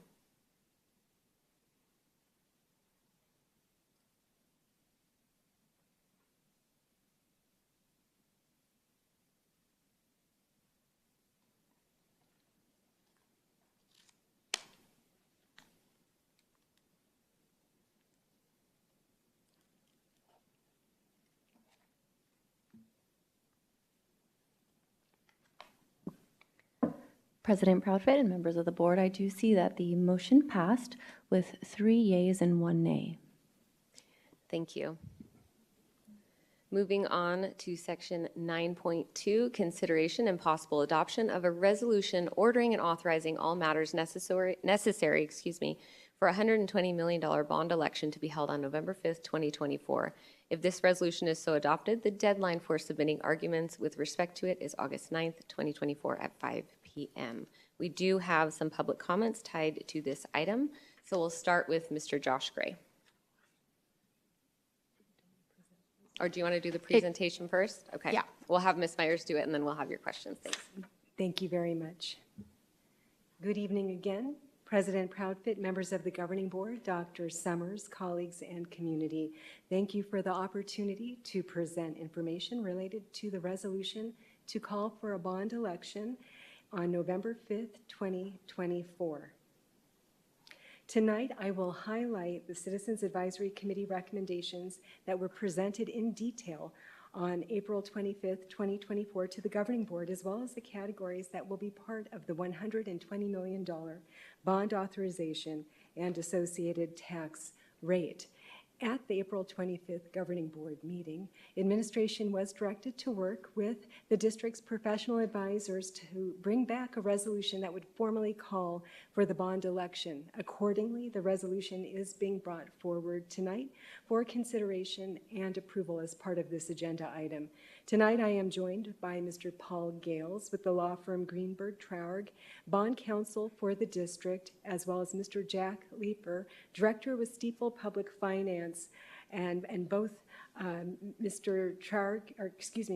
Gales and Mr. Leeper will be available with administration to answer questions at the end of the presentation.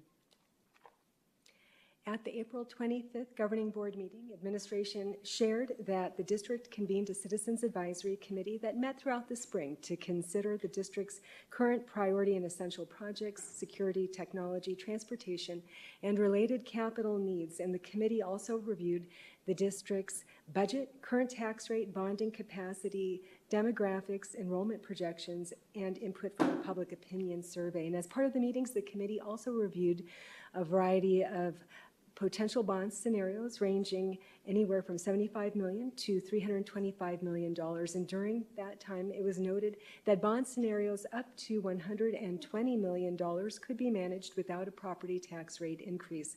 At the conclusion of the committee's meeting schedule, the committee made a recommendation to the Governing Board that the board should call for a $120 million bond authorization that included a focus on priority and essential projects, safety, and new elementary school construction.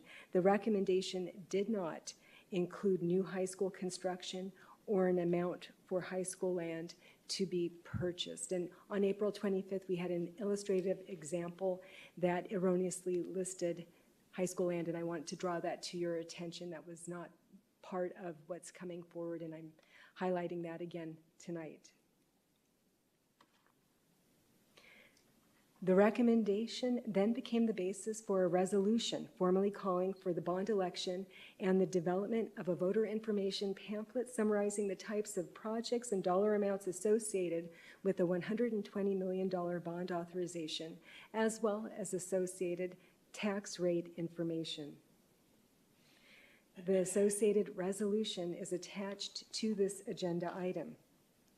Secondary property taxes on residential and commercial property in Peoria Unified School District supports the current 13% M&O override and past bond authorizations. And in fiscal year 2024, the bond secondary tax rate is 0.7974 per $100 of limited assessed valuation, and the combined secondary tax rate for both the M&O override and past bond sales is $2.12, 2.1269 to be exact, per $100 of limited assessed valuation. The graph on this slide demonstrates that in recent years, the secondary tax rate related to voter-approved initiatives has been declining. And that's in part due to the district amortizing outstanding bond sales and the assessed value of property in the district increasing. That's the main reasons why. At the April 25th, 24 Governing Board meeting, administration also shared information regarding current and outstanding bond sales in conjunction with a potential new bond authorization. This slide details the outstanding bond sales from past bond programs, including most recently our 2012 bond program, as well as the associated tax rate for each year. The tax rate will continue to decline, irrespective if the district has a future bond program that is approved by the voters. At the April 25th meeting, administration shared information regarding the structure of the amortization schedule for existing bond sales. So if we go back and look at this slide, that's what I'm referring to. As well as the recent bond refunding, which in combination, when we look at fiscal year 24 to 25 and take into account the natural structure of bond sale repayments coupled with the refunding, that there is a 21-cent decline per $100 of limited assessed valuation between fiscal year 2024 and fiscal year 2025. And this will result in a decrease from the 0.7974 I shared 2 slides back to 58 cents per $100 of limited assessed value for property taxes next fiscal year. Again, that's going to happen irrespective of if we have a new bond program or not.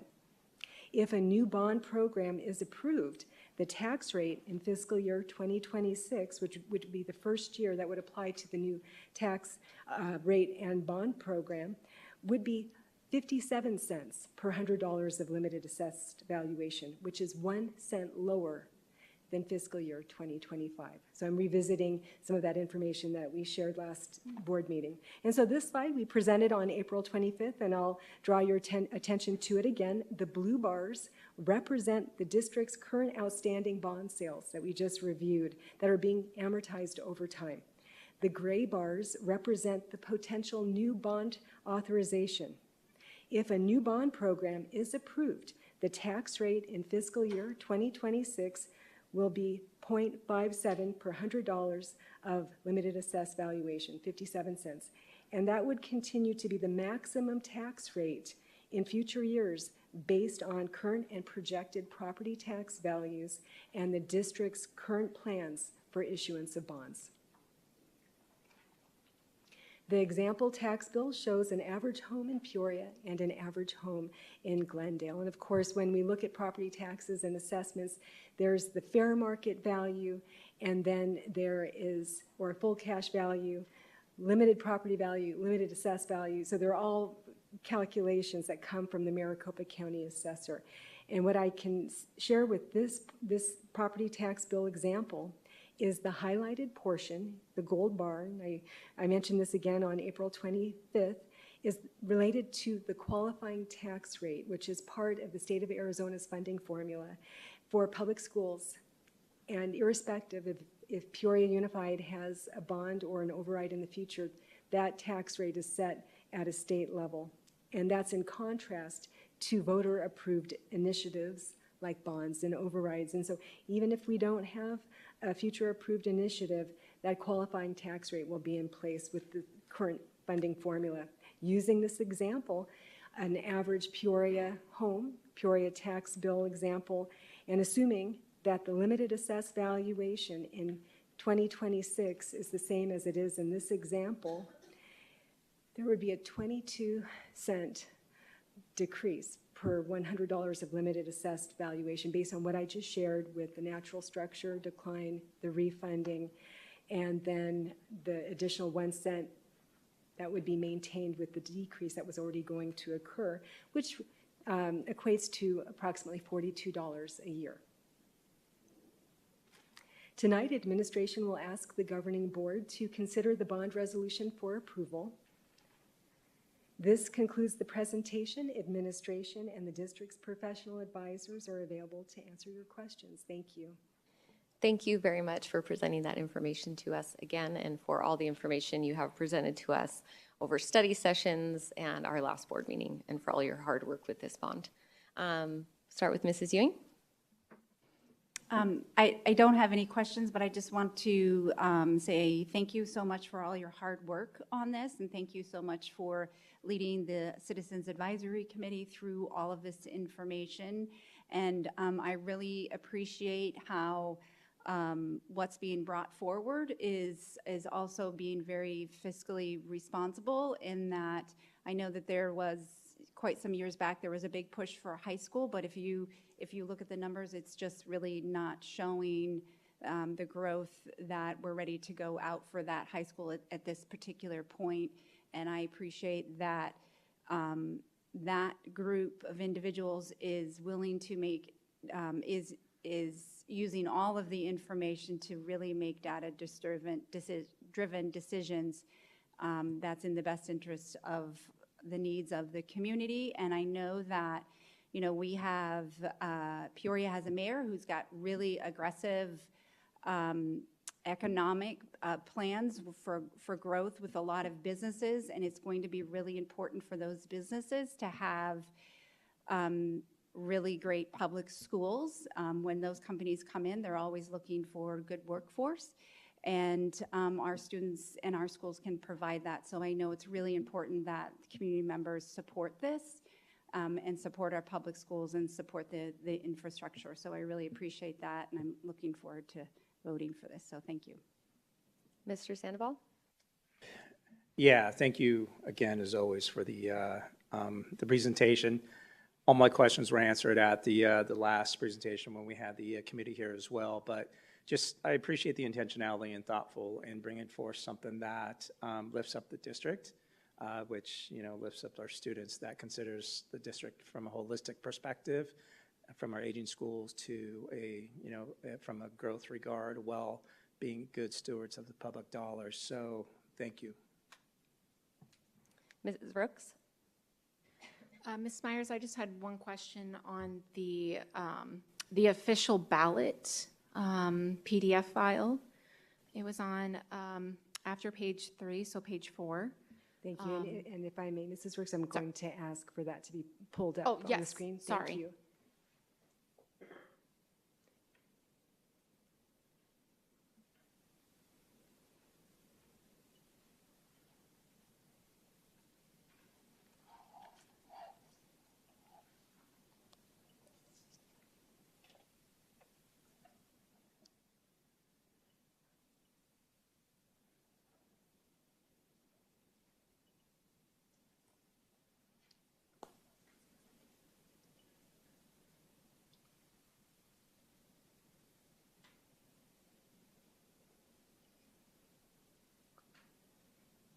Awesome. Thank you in the back for pulling it up. Appreciate it. On the official ballot here, it mentions for the purpose of raising monies for. I know at the bottom it broke it down more into what we're asking for and the prices, but with this little section right here of bullet points where it has building or renovating school buildings, is this how it's going to present on the ballot? Are we going to add in there that it's an elementary school building? Or is it going to be just like this? Thank you. I'm going to ask the district's bond counsel, Mr. Gales, to assist me in answering your question, as there are statutorily required components to this voter information pamphlet and ballot language. Thank you. Thank Mr. you. Gales, thank you. President Proudfit, Board Member Rooks, Paul Gales with Greenberg Charg. We're bond counsel to the district. We drafted this language. The ballot language as it stands is what we call the kitchen sink. It allows everything that's provided by statute and provides flexibility to the district. Where we get into specifics are in Exhibit B, where we have the form of the voter information pamphlet. It might be helpful to scroll down to that table. I think it's on page B9. That is where we get into detail about what the district will actually do with the bond funds. And the district needs to live with this table throughout the bond program. So keep going down just a couple of more pages, please. Yes, this table here. So here's where we get into specifics about what will be done. And we're getting in the weeds here, so apologies in advance. But we keep the ballot question as broad as we possibly can, because there's a 10% leeway that the district has after the bonds are authorized. You can use up to 10% of funds that have been issued for general capital purposes. But those general capital purposes need to be in the ballot question. Otherwise, you can't use them for that purpose. So The idea is to provide specificity for members of the community and the district so they can see in this table what will be done with the bond proceeds, but provide flexibility in the ballot language itself, which is basically parrots the state statute, so that if you have that 10% variance, you can use it in the future and not tie your hands. And Okay. glad to answer more questions about that. All right. No, I think you covered it. So thank you. I just wanted to make sure with what's going in front of the voters. So thank you. Sure. And that was the only questions I had. So thank you. But we have public comment, correct, still? Okay. I just wanted to make a comment quick before we do public comments in regards to this and addressing the people that are watching this via YouTube. I was one of those parents. The one time that I did do a public comment tied to an agenda item was in regards to the last bond. And so to have really been able to dive into this process, I don't have any questions for you tonight because every question I've had has been answered thoroughly by conversations we've had, by attending bond meetings, and by all the presentations that you have previously submitted to the board. So I don't have any questions at this time, but I'm very, very excited for this vote tonight, for the opportunity to be sitting up here and have a voice in this very, very critical and important decision. And just to remind the people watching, bonds have to do with facilities. Overrides have to do with people and staffing. Bonds have to do with the facility needs. So what we're talking about is the facility needs of our district, which are very, very comprehensive, what is needed. I feel like in this process, the bond committee, and forgive me if there's anyone else, but Ms. Todd was on that bond committee and spent many, many, many hours working hard to come up with a resolution that was fiscally conservative and also enough to get us those critical needs that we have within our district. So if anyone has any questions about that, the presentation from last board meeting will answer a lot of those questions. So thank you. And with that, we have public comment. We'll start with Mr. Josh Gray.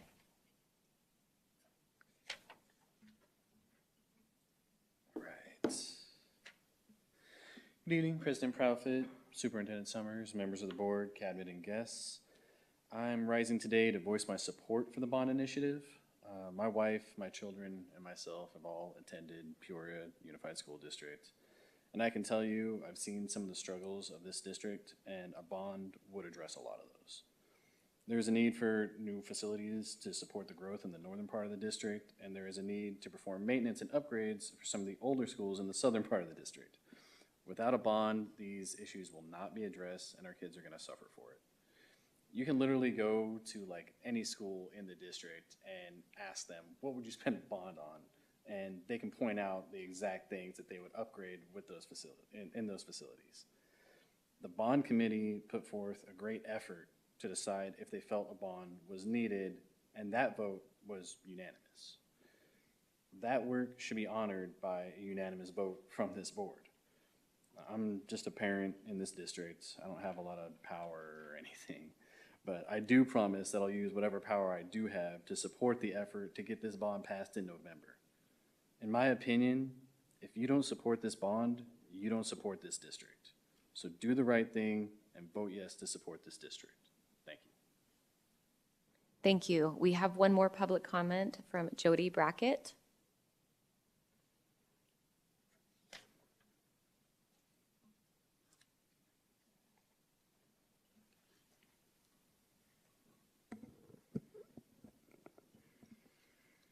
Amazing. Asking for a bond from the voters. Why would the voters, and especially this community, the parents, the grandparents, the parents of girls in the district, would want to support a bond for more money for you when you don't have any respect or listen to the majority of this community? We're witnessing right now, all except Heather, that keep voting for public comment to be at the end. Trina Berg, the PEA, president of Peoria Education Association, I guess it's Teachers Union, I guess for a different name, asked on January 25th board meeting to move it last, for the public to speak last.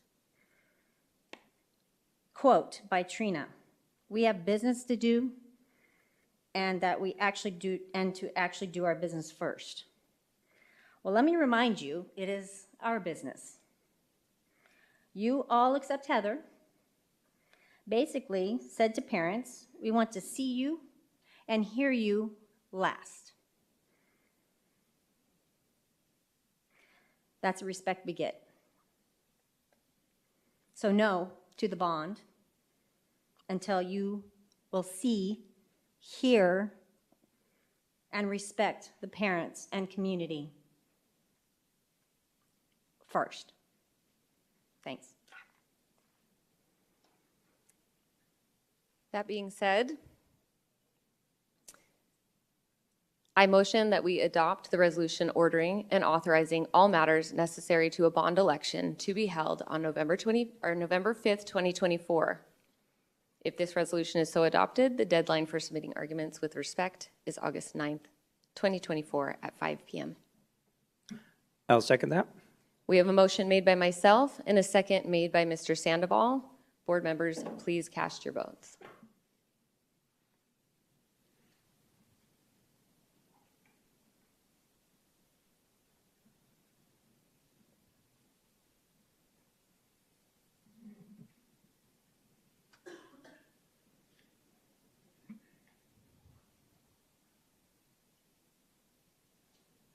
Motion passes with 3 yeas and 1 abstention.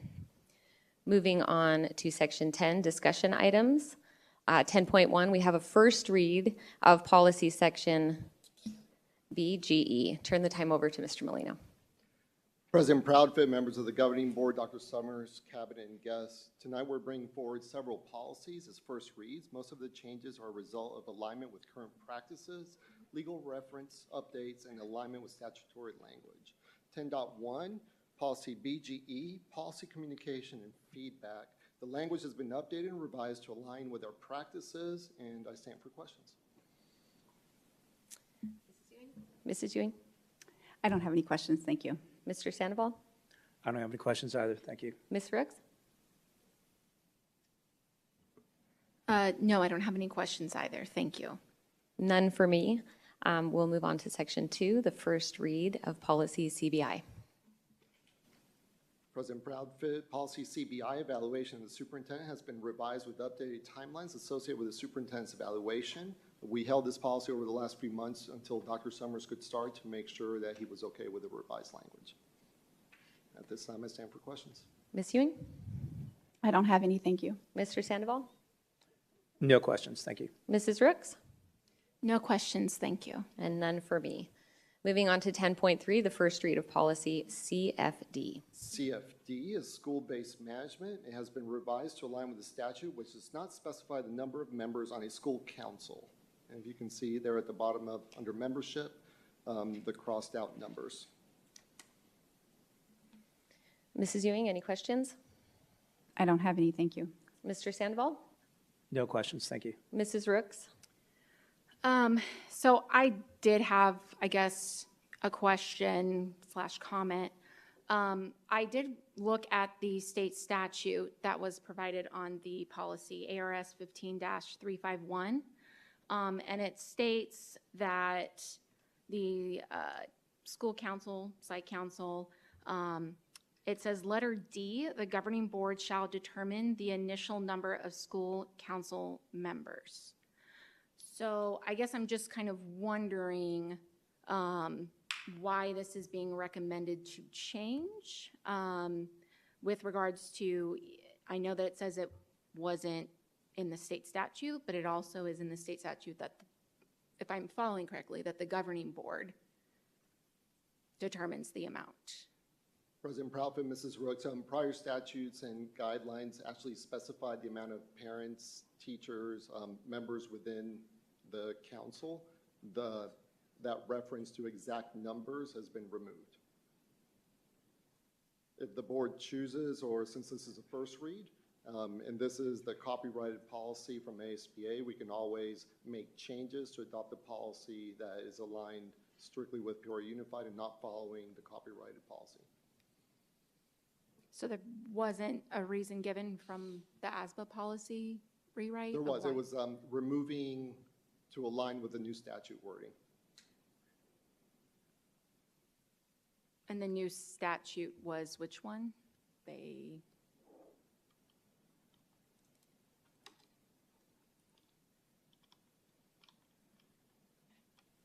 I believe it was 351, but I'll have to reference that, and I can add in a Friday report, and then we can go over it during the second reading. okay. Yeah, because I clicked 351 and I just don't see, I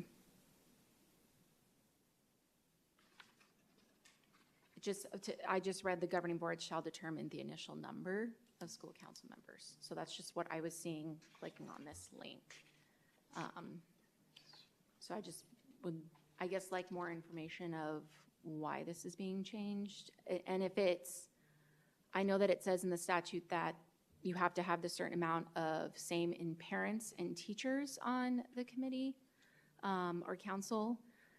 But I guess I'm wondering, taking out the one community member, the one non-certified employee, and then the one student, if the high school is if the school is a high school, how does that, and then how does that work then with what we're moving forward with at each school? Are we gonna have more community members than non-certified employee?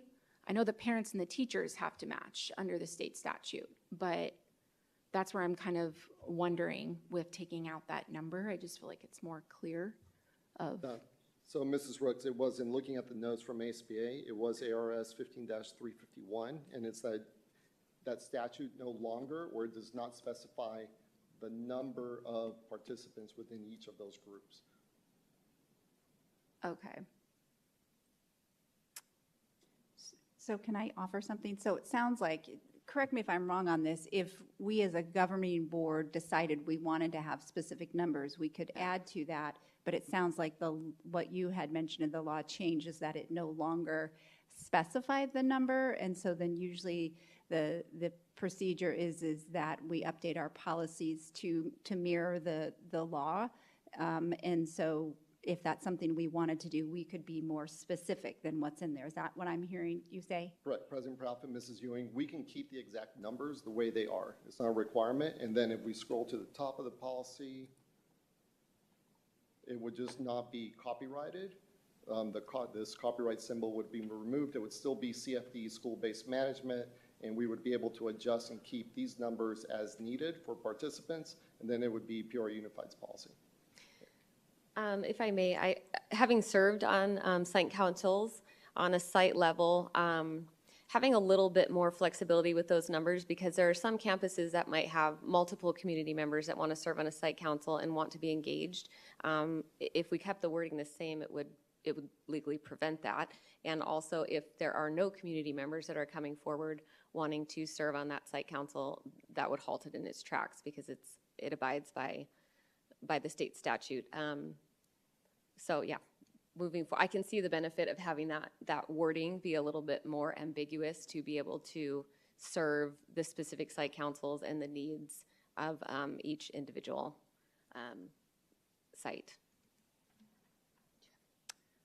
I guess I just see it as, from what I've heard from site councils, the reason why they have those specific numbers is so that there is a balance when they're having discussion and making decisions at that school site level. And so that they have all different perspectives, one from a community member, one from a non-certified employee, 3 parents, 3 teachers, so that you have each member that represents in that school community that they match. And so taking it away, are we going to have a shift in balance on who sits on that site council is what I'm concerned about. So I don't know if this is something that, I don't know if I could ask at the end of the meeting for a future agenda item to have more of a discussion on it, just because I know this is like a first read. So maybe since it is a first read, and I think you were mentioning this, that you could, through a Friday report, maybe bring back some options or something of how to be able to fit the needs so that we can make sure that, I don't know if there's a way to make sure that we have good representation without mandating certain numbers, if there is a possibility to do that, that it could come forward in a Friday report so that maybe we can meet both needs. So I don't know if that's an option. And then one more comment. One of the site councils that I sat on, actually there's this really kind of valuable population that we have of grandparents that don't fit under the parent guardian, but also it limits with one community member, which would be the category that they would fit under, it limits grandparents and how many grandparents can sit on that council. And I know, having served on these, that the grandparents this is a great way for, we've had a lot of grandparents want to get involved in this way and to serve on these councils. So yes, I think more information in a Friday report and then continuing this conversation. Thank you. Moving on to 10.4, the first read of policy EBAA. President Proudfit, members of the governing board, EBEA, reporting of hazards warning systems. Several statutes have been repealed and the policy has been updated to reflect current statutes. Any questions, Ms. Ewing? I don't have any, thank you. Mr. Sandoval? I don't have any either, thank you. Mrs. Rooks? No, I don't have any, thank you. I don't have any either. So we'll move on to 10.5, the first read of policy EBC. Policy EBC, emergencies. The policy has been updated to mirror the statute language regarding emergency response plans. Any questions, Mrs. Ewing? No, thank you. Mr. Sandoval? I do not, thank you. Mrs. Rooks? I'm excited to see this change because this is, I feel like is a thing that I've heard about throughout the district of having that safety plan and being able to work with our superintendent on it would be great. So looking forward to this policy change and working on the safety of our students. So no questions. No questions for me. Moving on, 10.6, the first read of ECB. Policy ECB, building and grounds maintenance. Several statutes have been repealed, which impacted the language within the policy. Any questions, Ms. Ewing? I don't, thank you. Mr. Sandoval? I do not, thank you. Mrs. Rooks? I do not, thank you. I do not have any questions or comments either. We'll move on to 10.7, first read of policy EEAA. For policy EEAA, walkers and riders, the mileage language has been updated to reflect the new statute language, and that is increasing from 20 miles to 30 miles. Any questions, Ms. Ewing? No, thank you. Mr. Sandoval? I do not, thank you. Mrs. Rooks? No, thank you. I do not have any as well. Thank you very much, Mr. Molino. We will move on to section 11, which is our public comment. I'm going to first read the rules of conduct, but just to remind everyone, everyone has 3 minutes. And we just want to encourage behavior with this public comment. It's very important for us to discuss and hear from the community members in our district. And I would just encourage everyone to use the same behavior we want our students to use as we encourage them to grow in conflict resolution and for expression. So the board president shall keep control of the meeting and require the speakers in the audience to refrain from abusive or profane remarks, disruptive outbursts, applause, protests, or any other conduct which disrupts or interferes with the orderly conduct of the business of the meeting. Personal attacks on board members, staff, or members of the public are not allowed. It is inappropriate to utilize a public hearing, the public comment segment, or any other agenda items for the purpose of making political speeches. Engaging in such conduct and failing to cease such conduct upon the request of the presiding officer will be grounds for ending a speaker's time at the podium or for the removal of the disruptive person from the meeting room at the direction of the board president. We have a few comments tonight, so we're first going to start with Vanessa Goolsby. Did I say that right?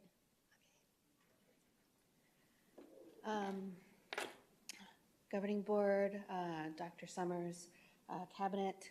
My name is Vanessa Goolsby. I am Peoria Education Treasurer. First, I want to say congratulations to all of our student athletes, coaches, and the high schools that they represented. It was amazing to come in here and have to stand outside because there were so many amazing kiddos here being recognized for all of the state championships, the Flynn Award, and everything. So it was amazing. It was really, really great to see and know that my own daughter is going to be coming up into these things and having this legacy with Peoria behind her. So thank you. I also want to say thank you to the administrators. We just had Administrator Day. The nurses, the cafeteria staff, we just had Cafeteria Workers Day. And of course the teachers. It's amazing how everyone has worked together and brought our district such amazing students and shown all of that effort, and like we saw with our student athletes today. I'm so proud to be here in the Peoria Unified School District, and I'm grateful that we are working together and collaborating. Thank you to everyone here. You guys all put a lot of hard work and effort, and sometimes it doesn't go recognized, and thank you. Thank you. Our next public comment is from Josh Gray. All right. Hello again, President Proudfoot, Superintendent Summers, Cabinet, and guests. First, thanks for letting me speak. I want to thank Dr. Summers for the learning presentations that you were doing last week. I was able to catch the virtual one. I couldn't do the live one. I couldn't get off work early enough, sorry. But that was really informative, and I appreciate that you're out engaging with the community, and I hope you'll continue to provide events like that in the future. Also, I want to give a quick shout out to the Peoria Firefighters Charity for heading up the backpack donation drive again this year. It's a really, really great event. It helps so many kids in need. So my ask for the district is to do whatever you can to support this event and make it a success, because it's fantastic, really. Real quick, in regards to public comment being moved to the end of the agenda, I'm actually in favor of that. I would come to these meetings all the time and sit through all the boring budget stuff and all that stuff. And I think that work is so important that if you want to come here and speak and have an intelligent opinion about what's going on in the district, you should know about what's going on in the district. When I spoke at the last board meeting, I commented on how many parents of LGBTQ students are uncomfortable with speaking at these board meetings because they are afraid of being harassed, either in person or online. And less than 24 hours after I spoke, a member of this very board shared a social media post where I was labeled the freaking pink. Now, I don't really mind getting a cool new nickname. As you can see, I even had some shirts made, and all proceeds are going to charity. But this is absolutely proves my point about how we need to change the culture in this district. How can parents feel that this is a safe environment to share their concerns if a board member then shares posts belittling them online? I understand that people are going to disagree with my comments, and that's okay. I don't expect everyone to agree with me. However, it is not okay for a board member to attack a parent online because they disagree with them. This culture needs to change. Like I said last time, be better. Thank you. Our next public comment is from Mia.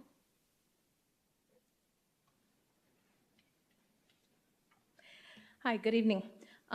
We are here, the other ones in the Cactus shirts as well, to talk about the Cactus High School baseball coach, Mike Bergoglio. You all said yourselves how important a great coach and mentor is, so imagine how detrimental a bad coach is. I have made a formal complaint about him already, but us parents are not satisfied with the lack of seriousness in handling it. My son had an incident with him where he verbally attacked him in a fit of rage for asking a question, and I am not exaggerating that. This man should not be coaching children. He either felt comfortable enough or couldn't control his anger to verbally attack my son while I stood right next to him. And then he verbally attacked me. Excuse me. This point of order. Point of order for what? In the statement, you are not supposed to be attacking staff or members of the public. I am not attacking, I am stating my experience. There is a huge difference. Mr. Molino and Mr. Summers, can you please follow up with Mia in regards to concern? This is public comment. This is the freedom of speech. How can you invalidate my experience and all of our experiences? I'm not invalidating. Your request was to have the district respond, and that's what No, I'm I trying was to do. not done with my comment. President Proudfit, point of order was in reference to naming the employee by name. Mhm. That, Thank I you. apologize. Thank you. This is concerning because what is happening at practices when the parents are not there, which I was standing right next to him. Especially after what happened at Peoria High School, I would hope that you all would be proactive with this coach and protect our children and take it seriously. The only acceptable outcome here is he is fired and not allowed to sign a coaching contract next year. So please protect our children. From what I understand from the Peoria High School, there were no prior incidents. Here, there have been 3 that I know of, me and 2 other boys, my son and 2 other boys. So please, I'm just asking you to be proactive in this and don't just write it off and put it under the rug and sweep it under the rug. And I'm looking at you because you are new here, and I'm really hoping that you're going to change that culture of sweeping things under the rug. Thank you. Thank you. And again, Mr. Molino and Dr. Summers, will you please follow up with Mia? Our next comment is Christina Narcy.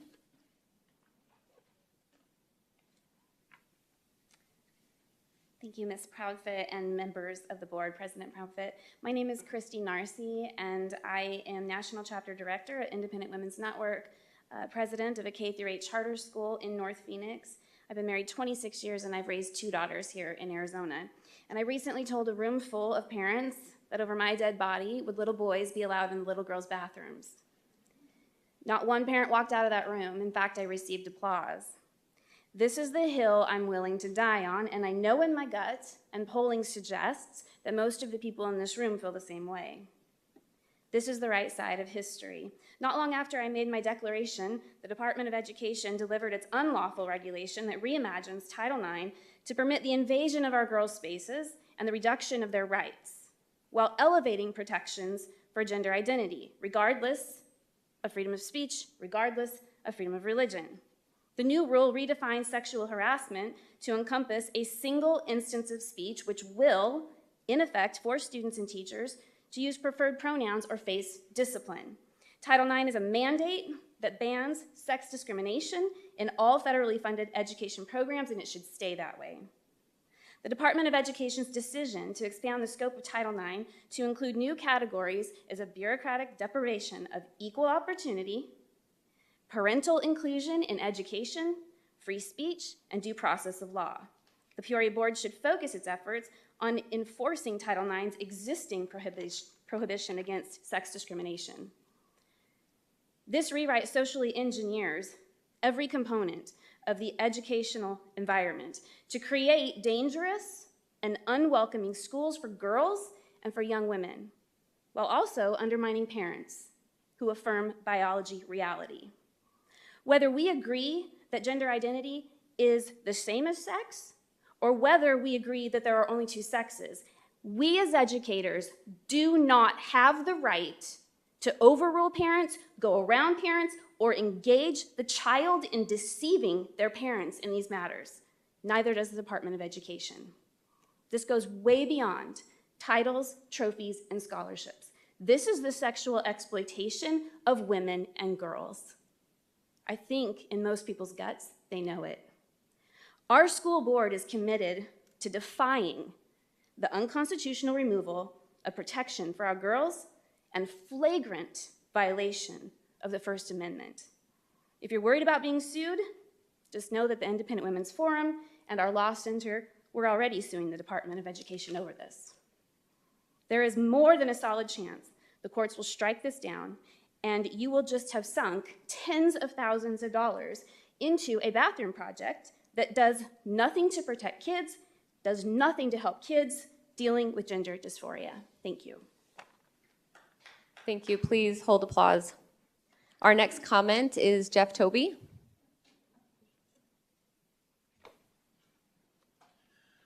Really fast, I do think it deserves mentioning. I'm Jeff Toby, big freedom of speech advocate. Ninth Circuit Court of Appeals, Chino Valley Unified School District says you can't praise a public employee without being allowed to criticize a public employee. So I think you're erring in that judgment as far as stopping her from naming somebody, because if you want to stop from naming somebody, you have to stop applauding people. So all the employee recognitions would have to stop in order for that point of order to be taken accurately. Chino Valley Unified School District, Ninth Circuit Court of Appeals. I'm here to encourage the board, actually. So I want to give you on a positive note, I want you guys to have courage. There is an issue with Title IX, right? It's been at our door in other names. We've been talking about the bathroom policy for a while. The kids have started making fun of the situation.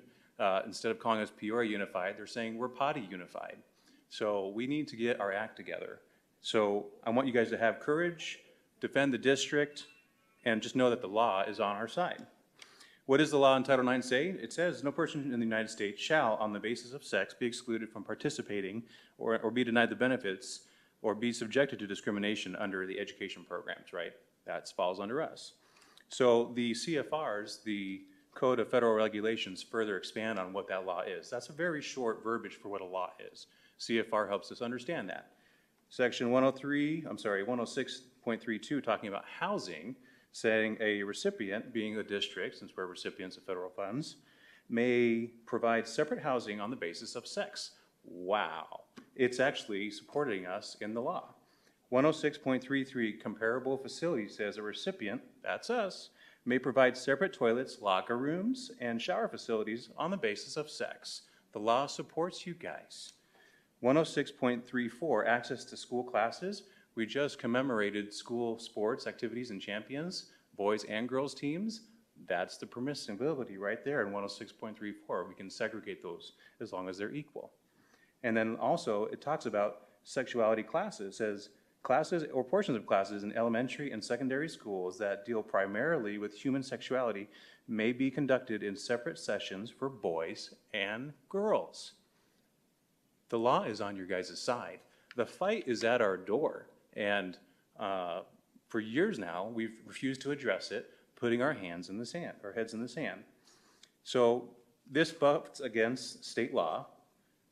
Obviously, we run into indecent exposure statutes, impairing the health and morals of a child statutes, contributing to the delinquency of a minor statutes. If you refuse to act and face this fight that's facing, you're opening up the district to liability. So do you want to face this head on and deal with the over encroachment of the federal government, or do you want to be sued for creating an environment that creates our children as criminals? Our next public comment is from Janelle Bowles.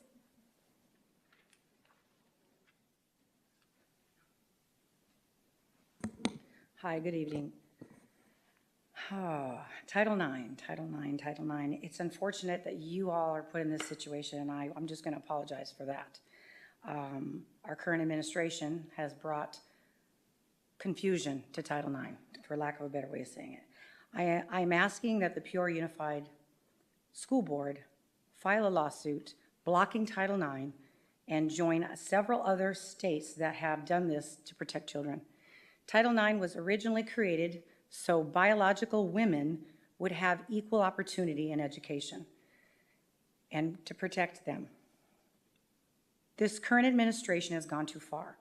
As of 2021, they have added onto Title IX under the discrimination, quote, redefining, as being gender identity, not discrimination due to gender, male and female. April 19th, 2024, regulations were issued. April 29th, 2024, multiple lawsuits were filed. August 1st, 2024, remember that date, it will become effective as of that date, the new regulations that they're pushing. You were sworn in to abide by federal law, so you're in a very difficult place. But the decision is very easy. On one hand, you were sworn in to abide by the federal law. On the other hand, you were sworn in to protect children. Let me help you and the listeners especially understand a little bit of what I'm saying. This is a story of a judge who was very smart. I'm sorry, he was very wise. He was not smart, he was very wise. This account went something like this. He had 2 women come to him, one of which baby died in the middle of the night. The other one, that woman stole her baby. And the one that didn't have the baby says, this is my baby, this is my baby. She says, no, she stole my baby. The judge says, well, you know, what do I do? Prays about it, and then says, I have a solution, let's cut the baby in half. The real mom says, no, don't do that. Just give the baby over there. I'll sacrifice that. And the mom who stole the baby said, no, go ahead and cut that baby in half. You might ask why I'm telling that story. What the heck does that have to do with Title IX? One made choices for selfish gain, and the other one was there for the next generation to thrive and survive. You have 3 choices. Sue the federal government, do nothing and be caught into never being able to do that again, because that's history, or kick the can down the road and be caught into a grandfathering that's happened in our history that we won't be able to do that again, meaning we won't be able to take them to court. Do nothing means doing something. Thank you. Our next public comment is Leah Bell. Leah? Okay. And our last public comment is Ms. Laura Tepasan. Good evening, TUSD. Yes, I agree. Sue the federal government on that one. Daring leadership involves providing constructive feedback, crucial for growth and progress. Reflecting on the last meeting, I'm addressing a few topics with honesty, which is essential for fostering a culture of collaboration. If truth is offensive, let the truth offend. I could not agree more. I love that. What is the truth? Blaming district for instances of sexual misconduct involving teacher can overlook the broader system of accountability. While districts play a role in hiring, it is essential to recognize that background checks are conducted by the Department of Education and Public Safety. They are responsible for vetting applicants truly before they even reach the district level. Thus, ensuring accuracy in these background checks is crucial to prevent such incidents happening in public school sector or charter. For example, principal and founder of Legacy Academy, 15 charges of sexual misconduct. Incident at Legacy Traditional, Desert Garden Montessori School, Basis Chandler. There have been voices advocating fervently for schools not to get involved in any school-based health programs, no health whatsoever, just academics. In a twist of irony, the same voices are clamored for district to forge partnerships with Alliance Vision. Within the fabric of some community dissent, I heard voices accusing the district of religious discrimination as in Christian clubs unjustly barred. But a stark reality emerges. There are Christian clubs on school premises. This discrepancy between perception and truth casts a shadow over this debate, underscoring the importance of factual accuracy and open dialogues in navigating sensitive issues within the community. At the end of the speech, I would like to ask any of you, Mr. Sandoval, to clarify your position with these clubs. They exist, and people say they do not, or somebody's trying to ban them. Urinals, no urinals, more space or not, here we go again. Same political games, despite what the students have asked, namely, to refrain from. Ask the students with logic as their compass, they will advocate for a pragmatic approach, balancing the preferences of stakeholders with expert guidance of architects and educational specialists, ensures that decisions are not only informed by personal preferences, but also by consideration of practicality and best practices in design and functionality. I leave Title IX for the next time, but I am committed as a parent and more, a leader of, I'm representing many students hundreds attending this district, to tackling problems that threaten the mission and values, and I challenge others to call out the culture killers in this organization on all sides, if any will emerge. Let's celebrate accomplishment and work together. Next time I will continue. Thank you. That concludes our public comment for this evening. We're going to move on to section 12-point run. Or actually, did you want to address? I'm so sorry. You were addressed by name in Ms. Tepasan's comment. Sure, I think. If I'm, I guess, speaking in turn of what you're referring to, I mean, for me, I mean, I always prioritize student voice. I have since becoming a board member back in 2016. And I always lean on, every student every day, whether it's, our Christian students, Mormon students, whatever religious beliefs they have, whether it's a club, whatever enhances their student experience, I absolutely support. So thank you for your comments. Thank you. Moving on to 12-point run, report on upcoming meetings and event. Ms. Ari, any updates? President Proudfit, members of the board, just one event in particular I want to draw your attention to, and it is happening at the SMART Center, which is the Sunrise Mountain Arts Center on the campus of Sunrise Mountain. And we will be hosting an event for our board members, current and our past board members that were there during the time that that building was brought back to life. And so certainly board members, if you'll be joining us there, we look forward to seeing you on May 15th at 1:30 p.m. for that celebration. Thank you. Moving on to 12.2, legislative, state, and local updates. Ms. Myers? Thank you, President Proudfit, members of the governing board. I do not have a report this evening. Thank you. Thank you. 13.1, board member opportunity to readdress agenda items. Anything for you, Mrs. Ewing? No, thank you. Mr. Sandoval? I don't have any items. Thank you. Mrs. Rooks? Just readdressing board comments. I guess for me, I have to speak on the public comment still being moved to the end of the meetings. I find it disrespectful to our parents and our community, so. And I do not have anything to readdress this evening. 13.2, request for future agenda items. Mrs. Ewing? I don't have any, thank you. Mr. Sandoval? I don't have any. I know I have a few kind of in the queue, so I am good for now. Thank you. Great. Mrs. Rooks? I just had two. I would like to have some type of presentation, because it's been brought up a couple of times, of the Ninth Circuit of Appeals with naming staff.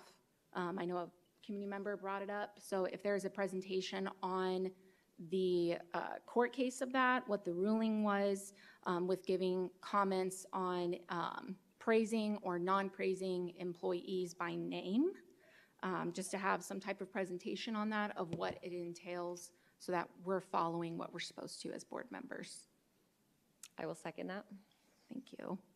And the second one is I would like a presentation at a future board meeting on the Biden administration, all of the changes that they are trying to push in the Title IX regulations. I think it's important for the board to know what it is, also for the community and the parents to know exactly line by line of what it entails. And I think that it needs to be shown on where the board stands on it, because I think there's some questionable things in there. And I think that it needs to be a presentation with a follow-up of a vote by the board. I am in support of having that be a study session. With all the changes coming, we need to understand legally, we need to loop in legal with Title IX and have that discussion in that format. So I will second. Thank you. President Proudfit, can I just offer, I just know I was, last year, ASBA, they had a panel of lawyers who actually did a Title IX presentation. And with the law conference coming up this fall, I have heard that they're going to be readdressing that with all of the changes on it with the panel of the lawyers. And I do know that they're already looking at the changes that are in there and talking to the lawyers to make any recommendations on what, if anything, needs to change in policy for schools. So I just wanted to let you know about that as well, to just add even more depth. Thank you. That's great information. And as we continue to tackle this as a board, I'll look forward to attending that ASBA conference next year. I had one, and this is just Friday report. I know a few times we have brought up just data collection for teachers and students exiting the district as we're kind of nearing that time. Even our retirees, so not just for people that are leaving, but just anyone who's leaving for a variety of reasons, just an update on where we are at with the exit surveys and just Friday report. I will second that. Thank you. All right, we'll move on to 14.1, adjournment. I motion that we adjourn this meeting at 8:14 p.m. I will second. There's a motion made by myself and a second made by Mrs. Ewing. Board members, please cast your votes.